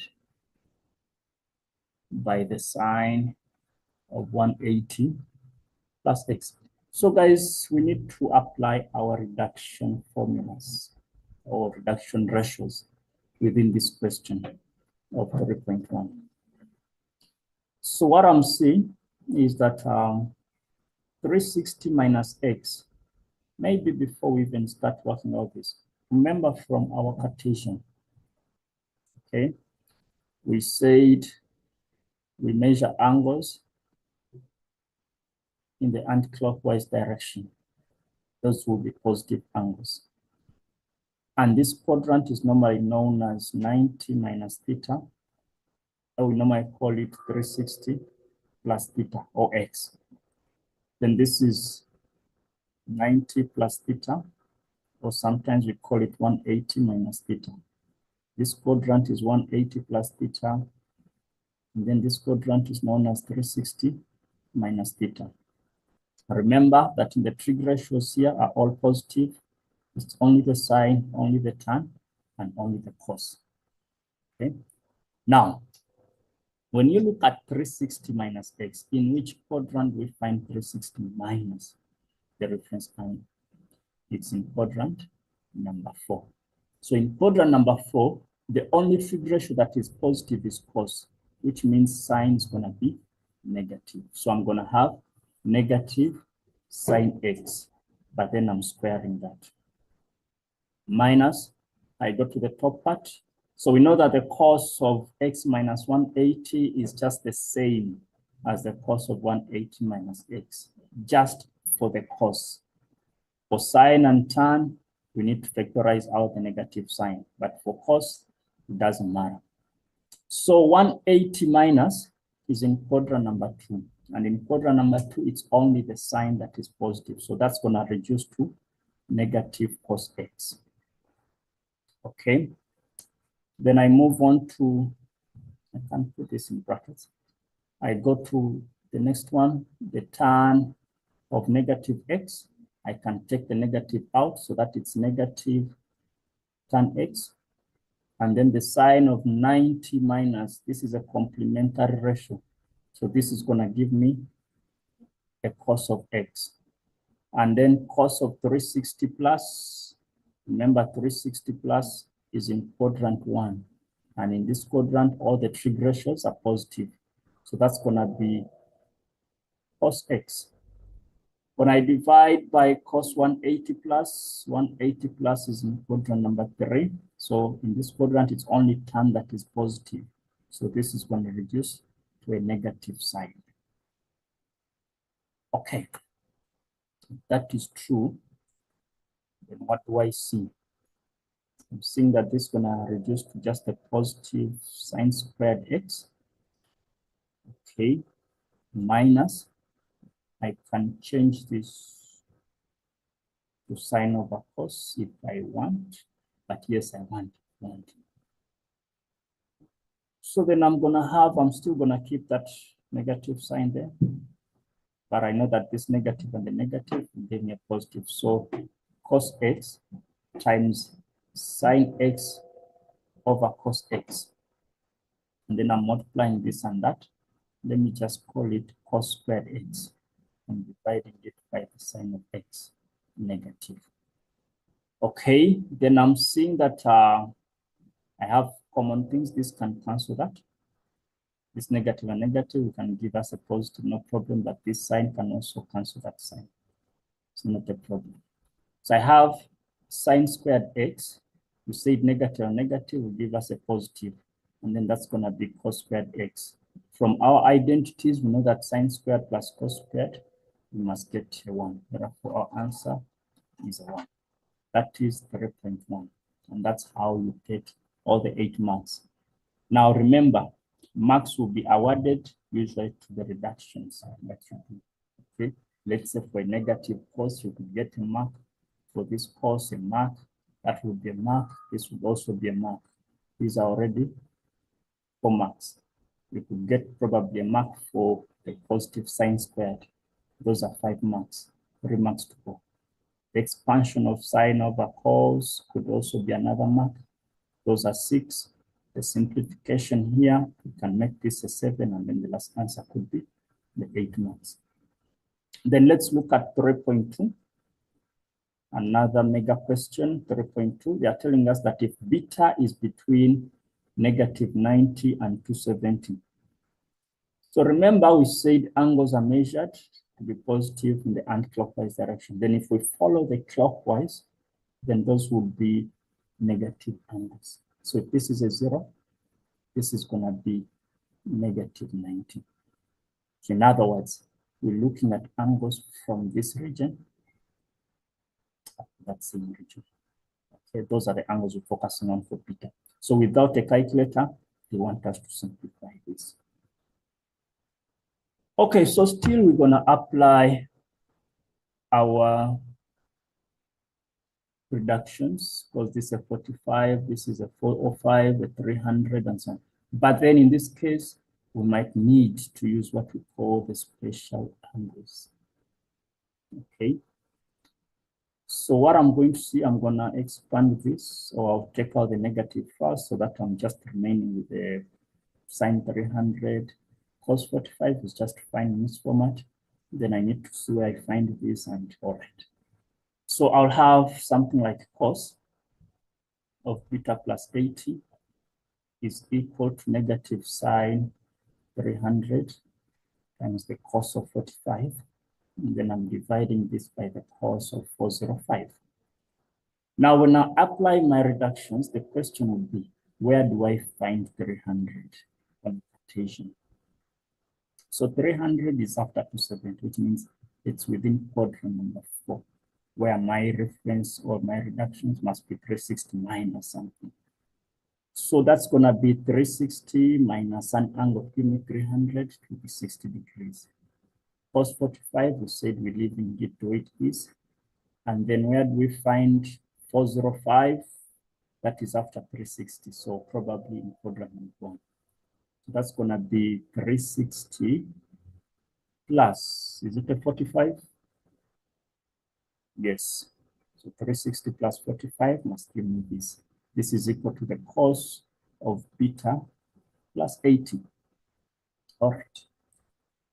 Then I'll go down and say my cos beta plus 80 is equal to, I can reduce this.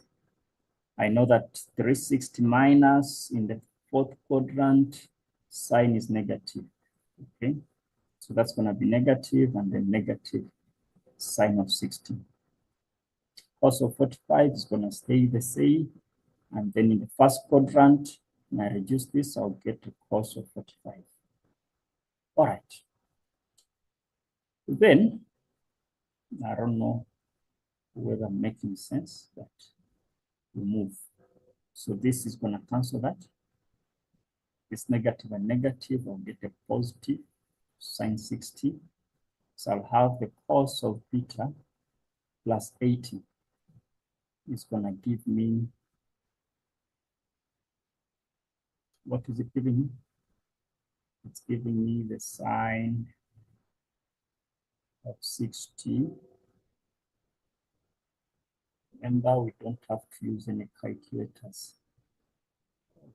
Sine of 60, which is fine.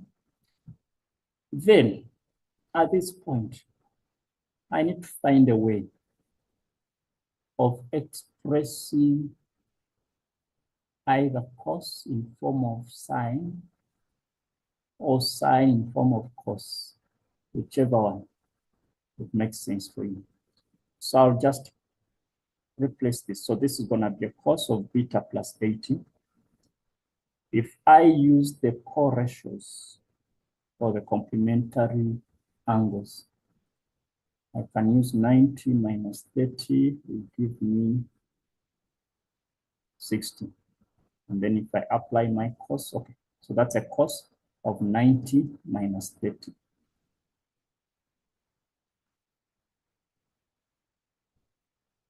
Does that make sense? No.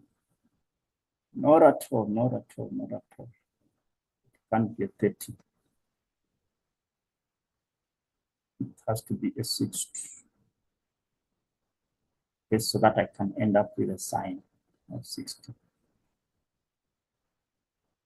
Okay, so then if that is true and I have the same ratios, cos and cos, which means I can just drop them. And I have beta plus 80 is equal to 90 minus 60. We know that is a 30. And then move the 80 that side. So that my beta is 30 minus 80, which is negative 50. Okay, so where do I find negative 50? Negative 50 is most likely to be found in this quadrant here. Is there any other quadrant that's going to give me an answer within this range? Okay, I believe there is no other quadrant.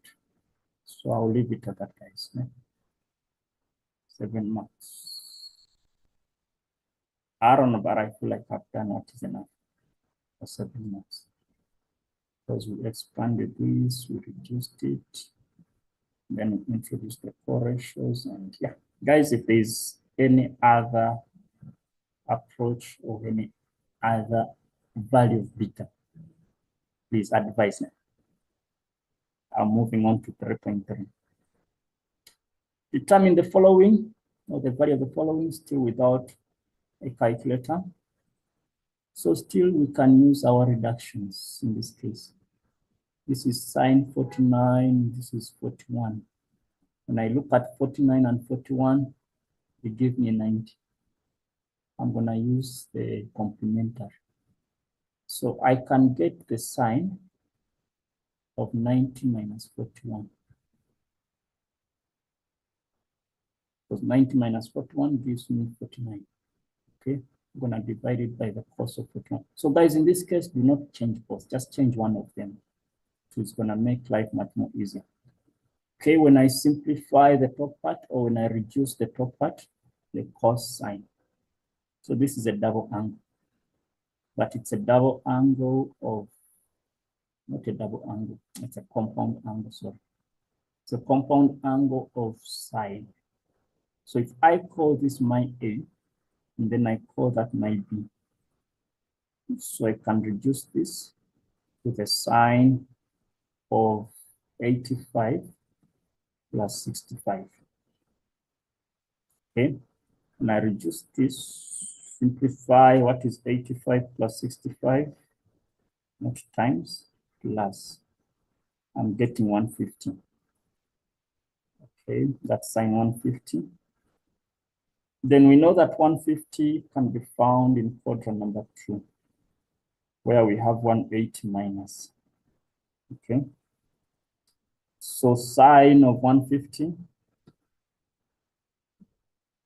this is question number 3.3.1, is the same as the sine of 180. Which angle do I subtract from 180 to 150? It's going to be a 30. So this will reduce to just a positive sine 30 because we said in quadrant number 2, in this quadrant, sine is positive. Now from our special angles and special triangles, the sine of 30 is going to be a half. Remember this equilateral triangle 2 and 2. Say divide that into 1 and 1. That's a 60. That is a 60. We've divided the 60. Now it's a 30. Okay, so this is a 1. This is a 2. When you talk of sine, it's the opposite of the hypotenuse. Okay, so that is 3.3.1. No, that is 3.3.2. This was the problem. I'm tired as early as this. Okay, 3.3.3. A half cos 15 plus root 3 sine 15. Guys, this question needs some bit of thinking. We need big guns for this one. So it's a half cos of 15 plus root 3 sine of 15. Okay, what I'm going to do, I'm just going to open this up so that I have a half the cos of 15 plus root 3 over 2 the sine of 15. I'm going to take my chances and see if I'm going to get something. So guys, when I look at my trig ratios, which angle from our special triangles is going to give us root 3 over 2? And it's going to give us a half. Root 3 over 2, and it's also going to give us a half. Okay, so remember from this big triangle again, we're calling this a root 3.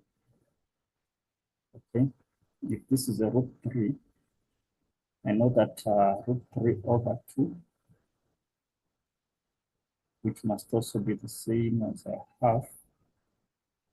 If I use, let's say, the cos of 60, it's going to be 1 over 2.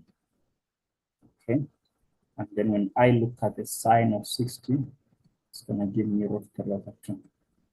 So I'm going to use this triangle and I'm going to use this ratio. So where I see a half, I'm going to replace with this. Where I see root 3 over 2, I'm going to replace it with that. So this is going to be cos of 60 and then cos 15 plus this we said it's a sine of 60 and then the sine of 15. Boom. Then I have my compound angle. It's a cos cos, sine sine. So this is a compound angle of cos. So if I call this my A and my B, remember the sign here is a plus, which means it has to be a difference. Okay, so this is going to be the same as the cos of 60 minus 15. This becomes cos 45. And from our special angles again, is that triangle that talks about 1, 1, and then 2. That's a 45, and this is a 45. That's a 90. So cos of 45 becomes 1 over root 2. Use a calculator, you get root 2 over 2. And that would be using a calculator. Question said without. All right, so that is question number 3, guys. Let's move on to question number 4. Question number 4, they want us to determine the general solution. Okay, determine the general solution of this. Hey. I'm in trouble now. Yeah? He's saying the cos of 54 minus x is equal to the sine of 2x. If I expand this into 2 sine x cos x, it's gonna cause more troubles for me. I could do that, but I can find a simpler way of doing it without really causing any harm, or without going through paragraphs and pages of answers. So like we answered, there's a question that we answered where we changed, where we swapped the ratios and made them the same. Which question was that? Yeah, it was 3.2. You see this at this point where we changed this to just the same kind of ratio. It's the same thing I'm going to apply here for for question 4.1. And so what I can say is that when I look at cos, I think I can write a cos in terms of sine using the 90. Okay, so I'm going to say if I have sine of 90 minus the 54 minus x. Okay, because sine does not discriminate the signs. It's going to be the same as sine 2x. Okay. If I simplify this by opening what is in the brackets, I'm going to have 90 minus 54 plus x is equal to my sine of 2x. And I simplify this 90 minus 54 from my calculator, I'm having a 36. So that's going to be sine of 36. Why am I saying 360? Go for rotation. Okay, 36 plus x is equal to the sine of 2x. Now, since the ratios are the same, there are two things I just want us to keep in mind. Number one, I'm going to take this sine 2x, okay, to be more like my reference angle. Okay, let me do that, then I'll explain what I want to do. So 36 plus x is equal to the 2x.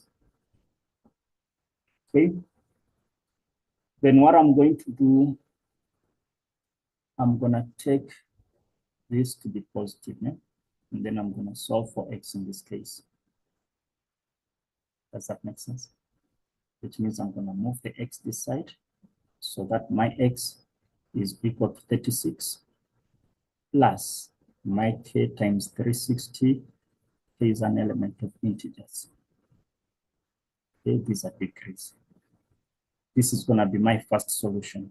So what I'm saying, I'm taking this 2x to be my reference angle, which means this is quadrant number 1, where our sign is positive. Then in quadrant number 2, because that's where I find my sign to be also positive, I'm going to have 36 plus x is equal to, I'm going to have 180 minus 2x, and then plus k times 360. I'm just writing the solution.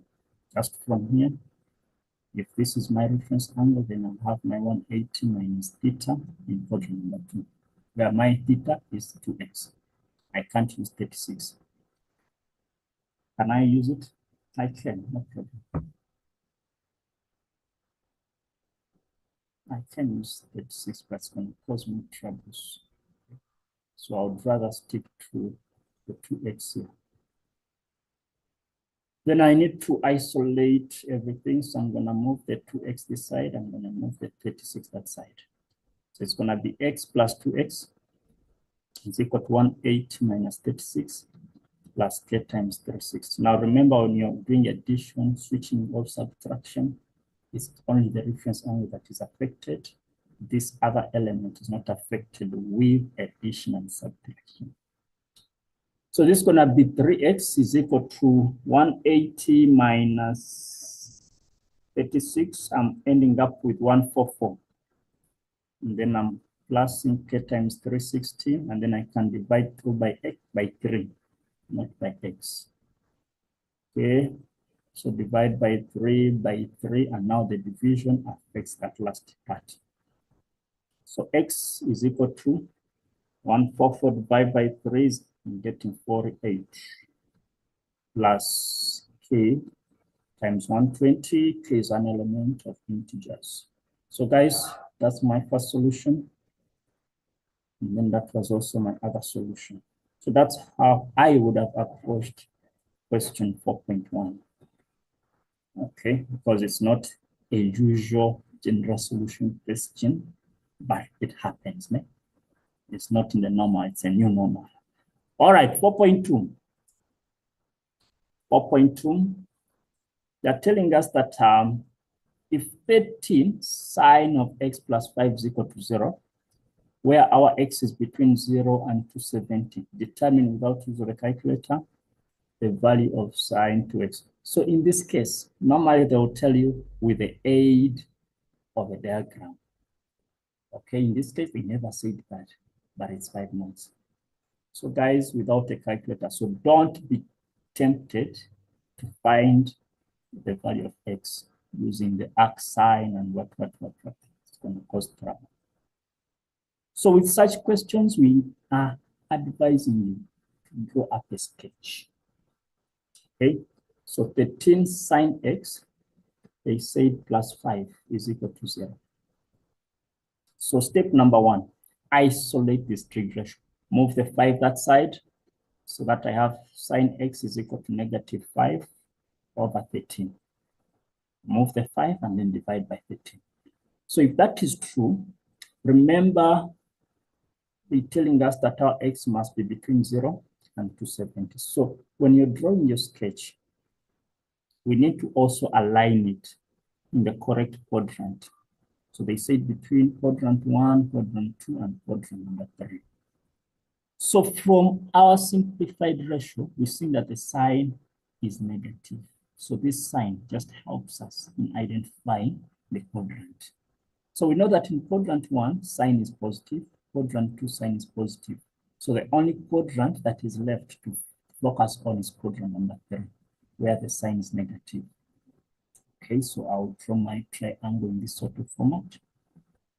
Remember, the height of the triangle must always be to the x-axis. You can never have it this side of the y-axis, always towards the x. Then I can replace my values. Remember, we said sign is opposite. Okay, opposite, this is the opposite, which is the negative 5. Our hypotenuse, here it is the 13. And then this distance, we need to find it using the theorem of Pythagoras.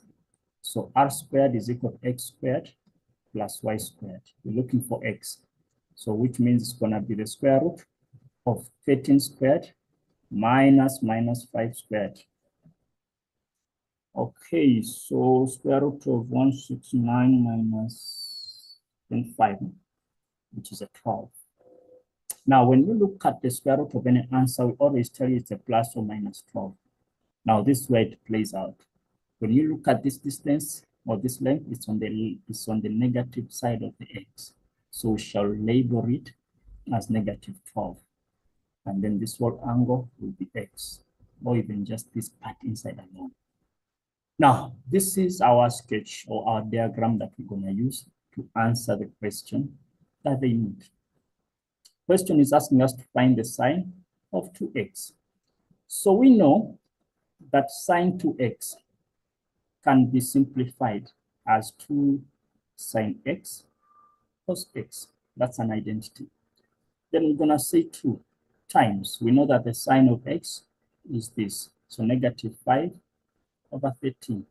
Cos of x, we need to get it from here. So the cos is adjacent over hypotenuse. And that thing of written. So adjacent over, so that's negative 12 over the 13. When you look at this, just simplify the numerators. This is 2 times 5 is 10. 10 times 12, that's going to be 120 over 13 and 13. That's going to be 169. Is it possible to simplify that? Not really. Just leave it like that. Now the question is 5 minutes. Some marks are going to be awarded just for using the correct sketch, the correct diagram. This answer of yours might just carry probably 2 to 3 marks. but some marks are going to be allocated. Then 4.3, they want us to prove the identity. 1 plus sine 2x over cos 2x is equal to this, 7 marks. Wow.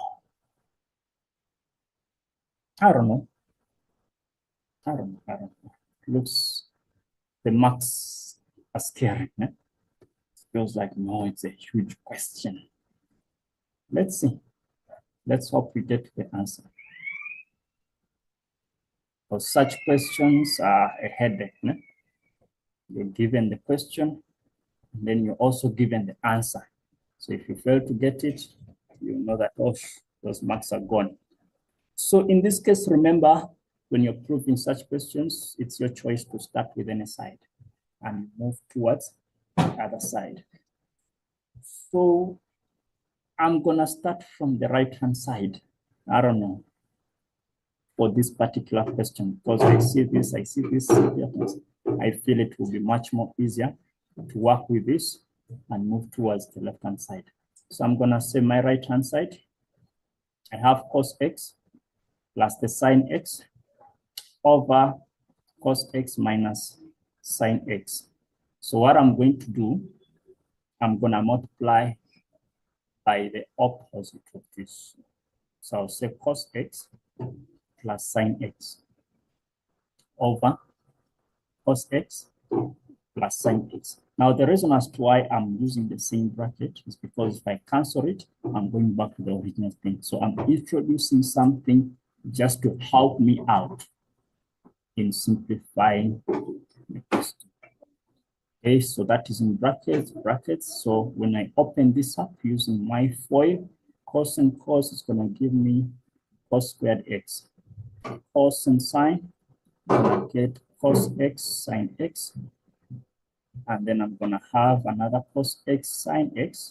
And then I'm going to have my sine squared x. At the bottom, one bracket is negative, one bracket is positive. It's more like a difference of two squares. So that is cos squared x minus, okay, let's go. Let me not skip. People will be asking, why are you running? Okay, so cos and cos, that's going to be cos squared x. Cos and sine is going to be plus cos x sine x. And the negative sine and cos is going to be negative sine x cos x. The negative sine and positive sine is going to be negative sine squared x. Okay, now it's time for me to simplify. So from the top part, I can see a cos squared x. So this and this is going to give me 2 sine x cos x, and then I have my sine squared x over, this is going to cancel that. And I'll be left with cos squared x minus sine squared x. Then we know from our identities that cos squared and sine squared must give us a 1. Okay, so that's going to be like 1 plus 2 sine x cos x over, when I simplify this from my formula sheet, I can see that this is another expression of the double angle of cos. So that's going to be cos 2x. When I look at this top part, it's the double angle of sine. Okay, so that's going to be 1 plus sine 2x over cos 2x. There we go. This is equal to the left-hand side. And then I'm done. So that is how I would have gone about with that question. Okay, I'm not going to comment further to say whether it was hard or easy, but that is the approach. Question number 4.4. If sine 39 is equal to P, okay, determine in terms of P, all of this. So still with this question, I don't know, I feel like you can still use a simple sketch if you don't mind. So let's call P to be P over 1. And then this triangle can be right angled. If that is a 39, this is a 90. What angle is that? So what is 90 minus 39? I'm getting a 51. Not a big deal. Sine is opposite over hypotenuse. Okay, so this is our opposite, this is our hypotenuse. So which means this remaining side will be 1 minus p squared from your Pythagoras. Okay. Then 4.4.1, I need to find the sine of 129. So 129 can be found in quadrant number 2. Okay. In quadrant number 2, that's why I have 180 minus theta. So which means I need to express this 180 minus something so that there is an element of a 39 attached to it. Alternatively, if I don't work it that way, we know that in quadrant 2, it's also the same as 90 plus theta. Okay. I don't know which one, but I feel like the 90 can be easier. So that's going to be 90 plus a 39. Okay, 90 plus 39. We know that this is going to reduce to something like cos of 39. When I reduce that, then I can come to my sketch. I know that cos is adjacent over hypotenuse. So the answer must be 1 minus p squared. So that is my answer for 4.4.1. And as much as the question is 3 marks, you could be given a mark for just drawing this sketch and finding the missing sides before you get the answer. Okay. This answer could be a mark, and then other mark could be for the sketch. Then let's go to the turn 321. So 321, 321, 321 is in quadrant number 4.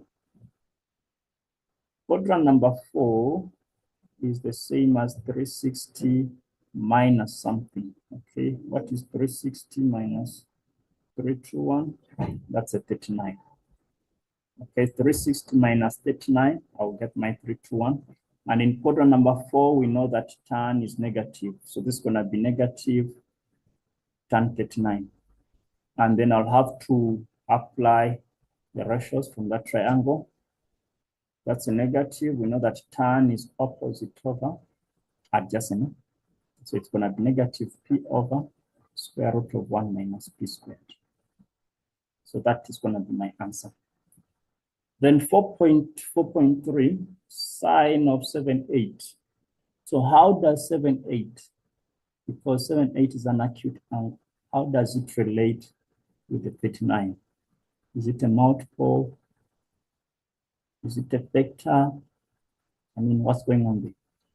So what I'm seeing is that if I get 2 times 39, I'll get my 78. Okay, so this is a double angle of 39, which is the same as 2 sine 39 and then cos 39. Then I'll go back to my triangle there. That is 2. You know that sine of 39 is a p. And then the cos of 39, we said it's the square root of 1 minus p squared. There we go. So that is what one would have done for question number 4. Question number 5. Question number 5. Okay. So with question 5, they are telling us that in the diagram below, O is the center. Okay, that's a keyword of the circle, and L is a point on the circumference, and then the diameter PQ. This is also relevant. So that's a PQ diameter, and it makes 26 degrees with a tangent. Okay, we also have a tangent. Good. R, L, M. That's the tangent. Then N is a point on the lower part. Where is N? Oh, here it is. Okay. That is the information. That is the drawing. And they want us to get the size of OLM. So OLM, in other words, they're asking for this angle here that the radius makes with the tangent. Does that make sense? Yes, because we know that OL is radius. Ne? So what angle is that? So what I can say is that OLM is going to be 90 degrees. Okay. OLM is 90 degrees. That is the statement. The reason is going to be tangent is always perpendicular to the radius. Some people call it tan radius. Ne? Tan perpendicular to the radius. Then they want us to get O2. Now, since we've said that this is a 90, then what is this O2 here?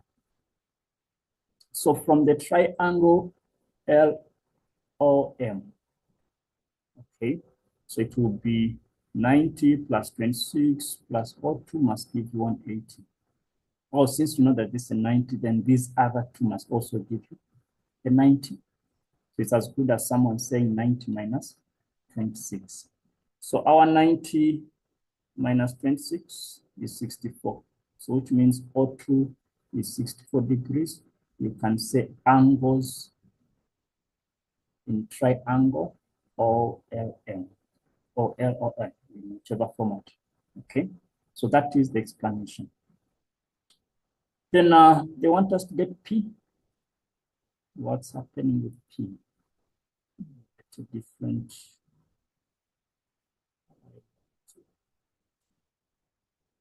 Okay, so P is here, is the angle at the circumference. What we just found was the angle at the center, the 64.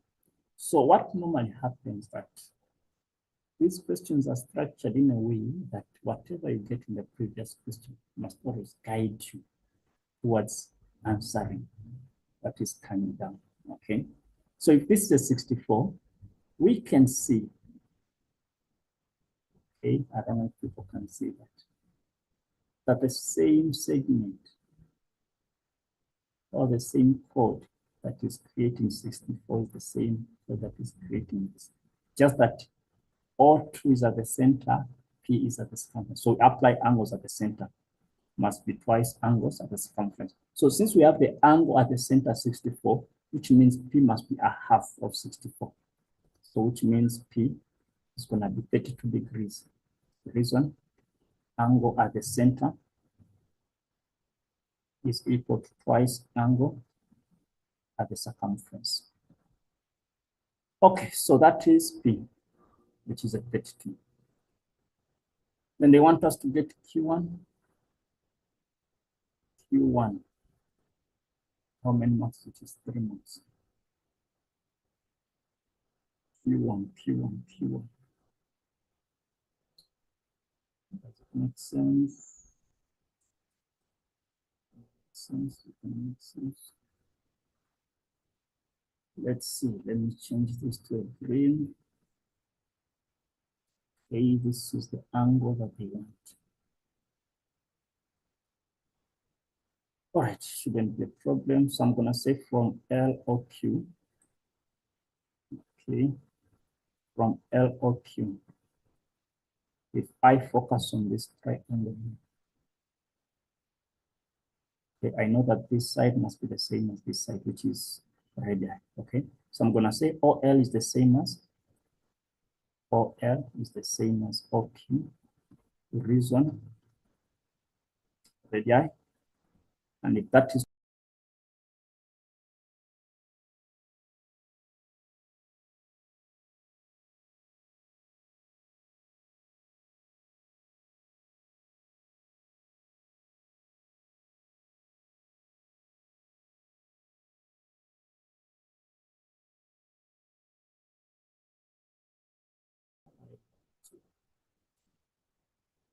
okay, so P is here, is the angle at the circumference.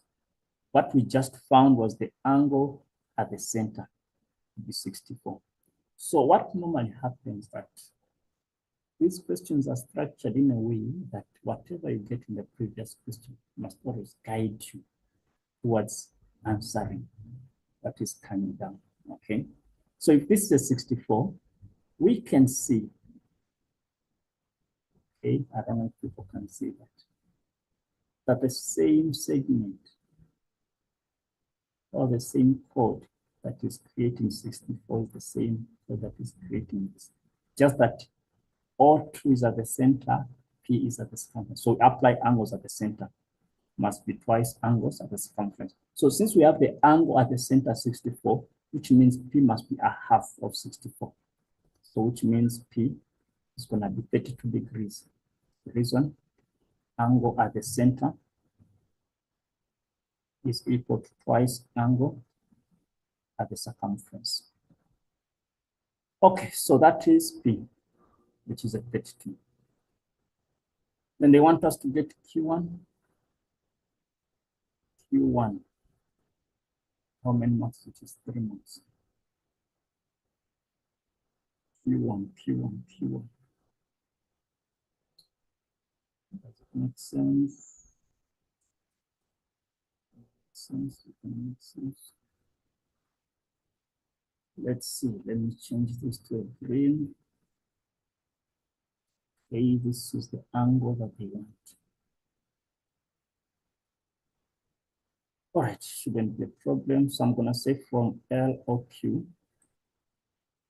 Okay, from L or Q. If I focus on this triangle, okay, I know that this side must be the same as this side, which is radii. Okay, so I'm going to say OL is the same as OL is the same as OQ. Reason radii. And if that is true, then I have an isosceles triangle. So if this is X, then this must also be X. L is it 3 and 4. So which means I'm going to get 180 minus 64. 180 minus 64. It's fine. Let me just do it. Let me use that approach. So I'm saying OLQ. OLQ must be the same as Q1. Reason, angles opposite sides. Then which means if I have twice of Q1 plus 64 must give me 180 because of angles in triangle LOQ. I can move the 64 that side. Twice Q1 is going to be 180 minus 64, okay, which is 116. And then I'll divide both sides by 2, which means my Q1 is going to be 5.8. Okay, so guys, that's how I would have obtained that angle. Alternatively, when you look at Q1 is exterior to the triangle LMQ. So one can first of all tell us that the angle L5 is a 32 because of the tan chord. Yeah, we must use the tan chord somewhere.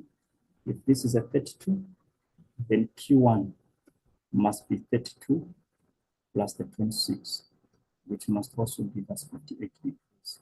Reason, exterior angle, triangle LMQ. As this would have been the shortest way, but nevertheless, still have the same answer. So use whichever format you use. Okay, guys, that is question number 5.1. No, that's 5.1. Let's move on to 5.2. They are telling us that in the drawing, in the diagram below, A, B, C, and D are lying in the circumference of the circle. Can we prove that C2 is the same as B minus A1? This is serious now. C2 is the same as that minus that. Okay, let me do this. I'm going to start by letting, what can I let? I can let my D1 to be X. Okay, if I call that X. And then I'm gonna let my A1 be a Y. Okay, so that is a Y.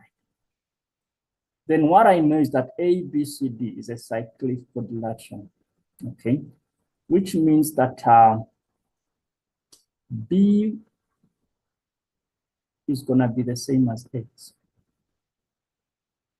Reason? Because of exterior angle of a cyclic quadrilateral, ABCD. Okay, so calling this X. This and the same as that. Then if that is true, I can try to find D2. D2 is gonna be 180 minus X. Either angles on the line or opposite angles of the cyclic quad. Okay. Then from there, I could go on and try to find what my C2 is from triangle. So I'll say that from triangle ACD, if I have C2 plus my Y plus my D2, which is 180 minus X, this must give me 180. And I'm gonna move everything that side and leave C2 on one side. Oh, this one is gonna be angles in triangle ACD. So C2, when I move the 180 that side, it cancels out, move the X that side, it will be just X. And then the Y is gonna be minus Y. Okay. So that is my C2. Then when I look at what is B minus A, I'll say, but B minus A1, what's my B? Say my B was X. Minus our A1, which is a Y. So therefore, C2 is the same as B minus A1. Okay, guys, you could do that. Or alternatively, someone would have used the letters the way they are, D2, A1.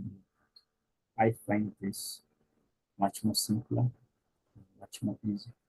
Guys, you are allowed to do that. Remember, in Euclidean geometry, you're always allowed to construct and add stuff as long as they help you in answering the questions. Okay, that is question number 5. We move on to question number 6. They are telling us that in the diagram below, O is the center. Okay. We have A, P, B, a point in the circumference of the circle, arc AB subtends A or B at the center and APB is at the circumference. Can we use the diagram to prove that A or B is twice? Okay, guys, with this question, you need to do some constructions. Okay. You can just connect this. Okay. And then can label this as 1 and then label this as 2. So we know that P is the same as P1 plus P2. Then what we need to also state is that OP is going to be the same as OA, which is going to be the same as OB. The reason, those are radii of the same circle. And if that is true, which means that this P1 is the same as this angle. Okay, so I'm going to say A is going to be the same as P1. Reason, angles opposite, equal sides, because POA is an isosceles triangle. This is the same as that, same as that. So the same story happens with B, which means B is the same as P2. Angles opposite, equal sides. Wow, okay. So we're calling this a P1, we're calling this a P2. Now, can we go on and find the size of POA, this angle here? So we're saying that POA is going to be the same as 180 minus twice these angles, twice P1. Okay, reason is angles in triangle POA. When you add this P1 and this P1 and then the O, you must get all of that for you to get the O, this one. Then I'll do the same thing on this other side, that POB is going to be the same, 180 minus twice P2, still the same reason, angles in triangle POB. Then, if I try to find, okay, the entire size of this, it will be as good as me adding up these two, so that I have my, how will I even put it? Okay, so I'll say when I add the two, POA plus POB.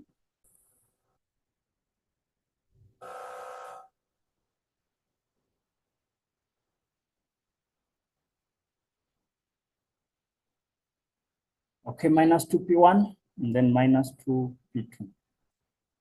Just this sum of this.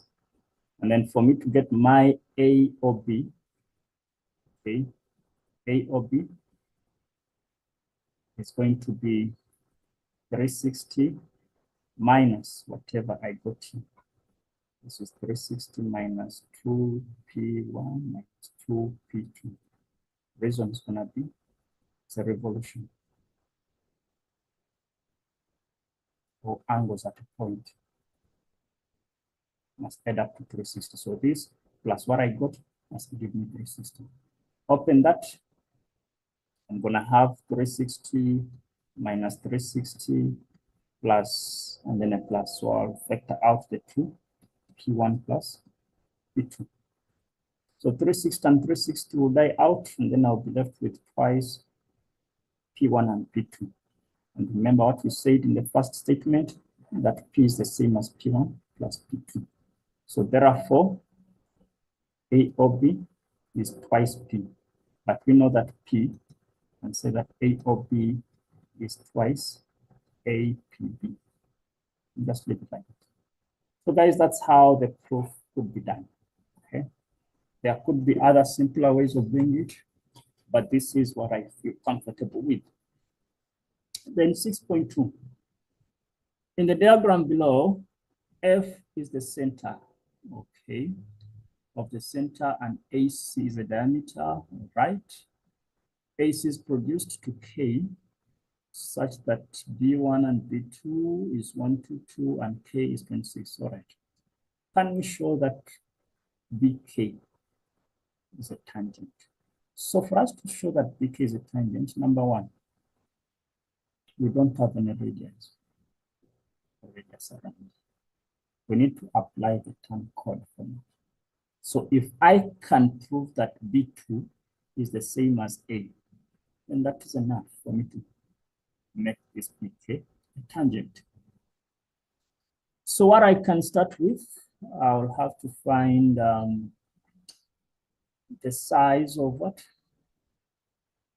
I can start with B1. I don't know, whichever way you want to start. So I'll say B1 is a 90. Remember, AC is the diameter. So the angle that is in the opposite end, the diameter will be 90 degrees. Reason, we are saying angle in a semicircle. Okay, so if this is a 90, then what is our B2? B2 is going to be 122 minus 90.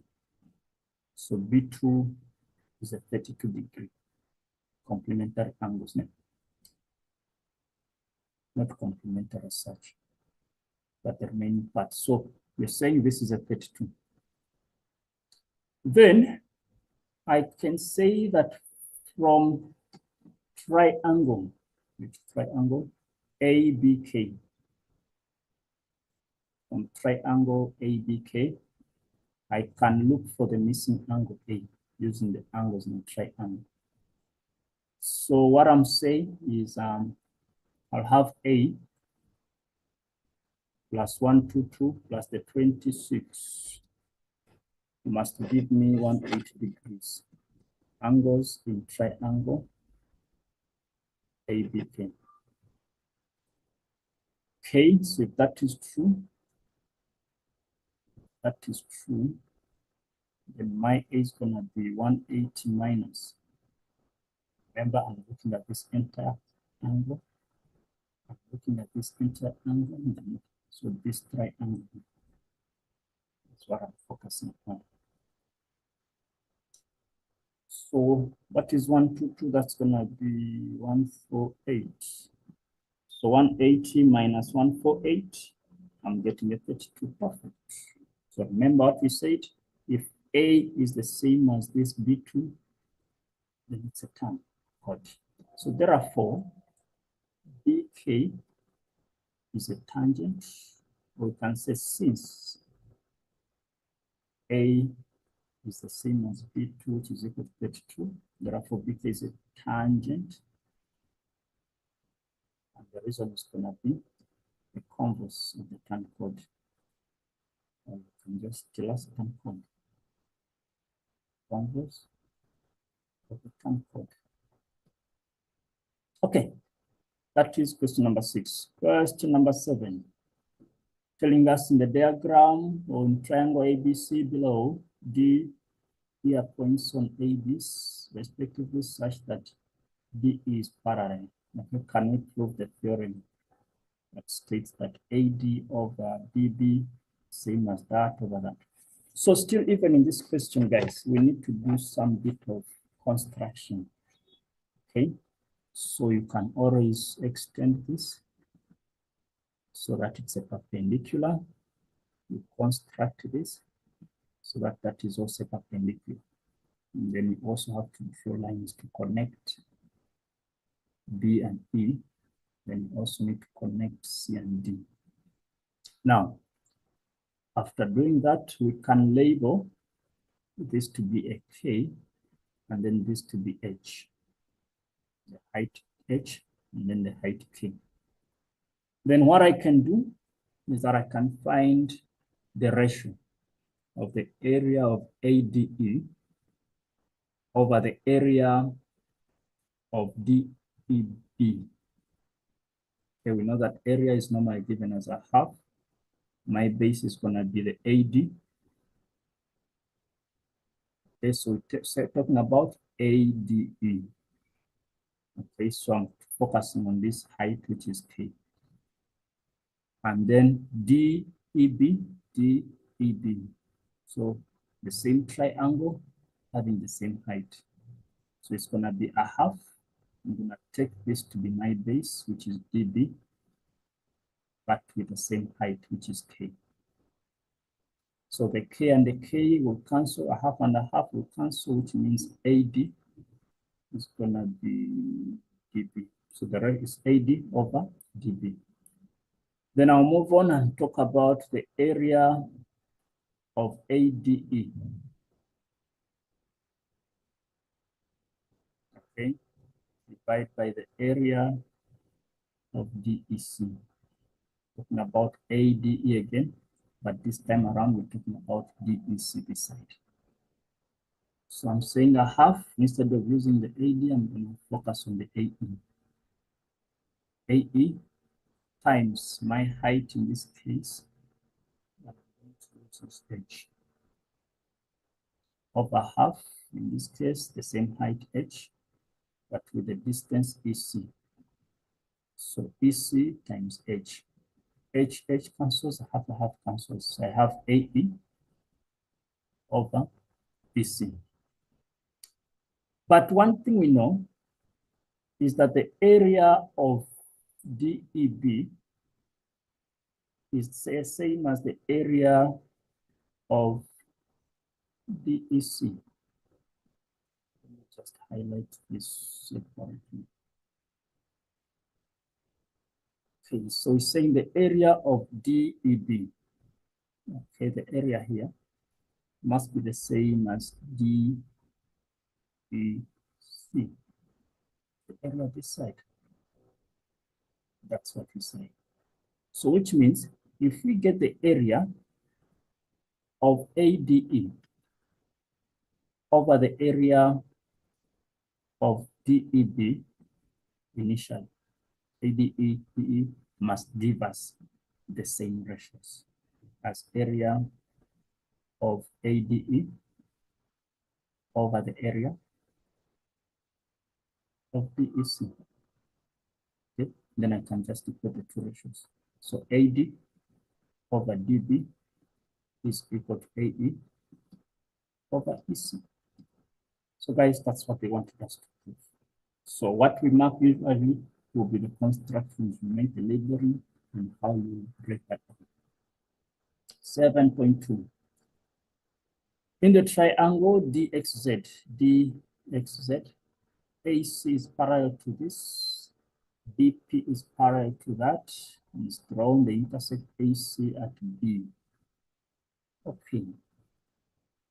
Can we prove that BC over YZ is the same as DA over that? So when I look at this, I have quite a lot of triangles. I have this triangle that I can use. I have the big triangle that I can also focus on. But I also have this triangle in this sort of format, in the first kind of format. Okay. So what I'm gonna say is that from triangle DXY, okay, from triangle DXY, DX,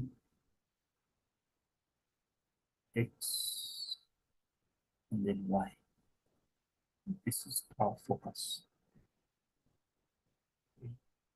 DXY. So what are we saying? We're saying that AD, okay, if we get the AD over the DX must be the same, let's cut to X, must be the same as DB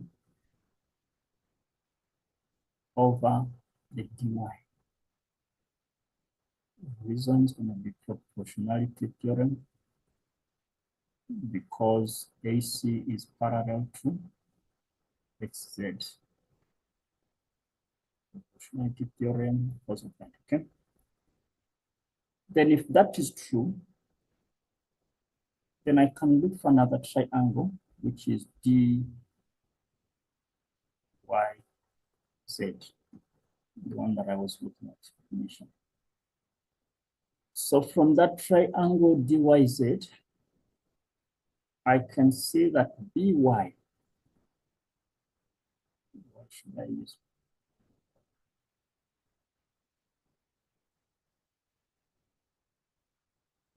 Okay, it's fine. Just use BY, no problem. You can see that BY over my BD. Does it make sense?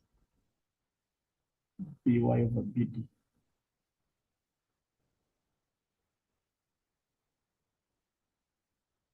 No, it's not going to make sense for me. Let me look at it that way. Maybe come that side, but let me just focus on this where I have my YZ. Okay, so this divided by my P. Let me switch it around and say that my PZ over my YZ is going to be the same as, since I've used PZ, then I'm going to use BD over this whole distance, which is DY. Okay, it's going to be the same reason, proportionality theorem, because which lines? PB is parallel to DZ. Okay, and I need to compare this and this. I have a DB, I have a DY. I have a BD, I have a DY. So which means my AD over my DX is equal to, so I'm equating this with this, the same PZ over YZ. Are we there? So we have a BC over YZ. We have a PZ. Okay. We have DA, we have X. Okay. So these other parts are fine. Let's now focus on the PZ and BC. So how does PZ and BC relate? So PZ is here. This is a BC. Now, one thing we need to remember from our quadrilaterals, let it be a rectangle, let it be a square, let it be a palm, a parallelogram, even a rhombus. Okay? I'm just focusing on shapes where the opposite sides are parallel. Okay, so if this is parallel to that one, this is parallel to that one. In other words, you have two pairs of parallel sides. In most cases, the opposite sides will be equal. Okay. So we can call this a parallelogram, or we can refer to it as a rhombus. It can be referred to as a rectangle because the opposite sides are equal. So we can say that since PZ is parallel to BC, and then PB is parallel to CZ, which means PZ is equal to BC. Hence, our BC over YZ must be equal to AD, and DA is the same thing. Is equal to DA over DX. Then we're done with that proof. Okay, then question number 8, the last one, final. Okay, so in the diagram below, NPQR is a cyclic quadrilateral. Okay, with S that is drawn, it's not a center, but it's on the chord PR. N and S are joined. Okay, R and S is the same as P and Q, which is equal to X. 8.1.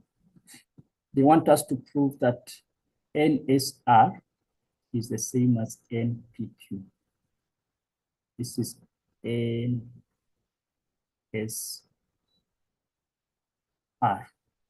Then we need to choose the NPQ. It's a different NPQ. This is N and Q, something like that. Can we find any similarities in this? So what we can see is that there's X there and then there's X. So I'm gonna say that P and Q is the same as R and S. Okay, P and Q. So this angle is the same as R and S, which is X. And the reason is given, it's given to us. They told us that that's X and that is also X. Then, what else do I see? Which other angles? When I look at R1 and Q1, sorry, Q2. Okay. When I look at this, I can see that this is going to be the same as that.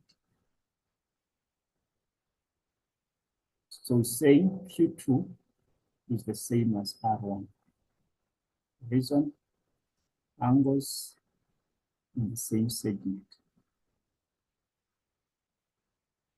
Okay, angles in the same segment.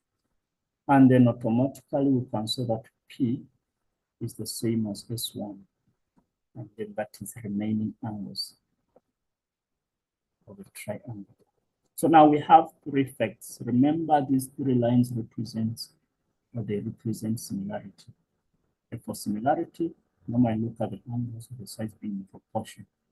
But in normal cases of the 12, it's normally the angles.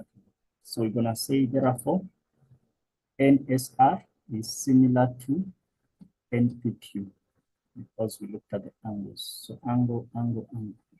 Some people would prefer to use the triple A, no problem. So 8.1 has been taken out. Let's look at 8.2. 8.2, they're asking us to prove that NQR, do I have enough colors? Let me use it blue. NQR, this triangle. Prove that that triangle is similar to another triangle. Let's go for green. NPS. We need to find what is common between these two triangles. Okay. Now, what I can see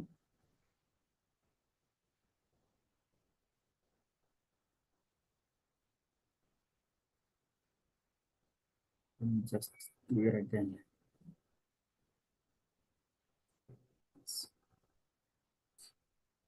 So I need to look for what is common there. One thing we know, P1 is going to be the same as Q1 because of the same segment.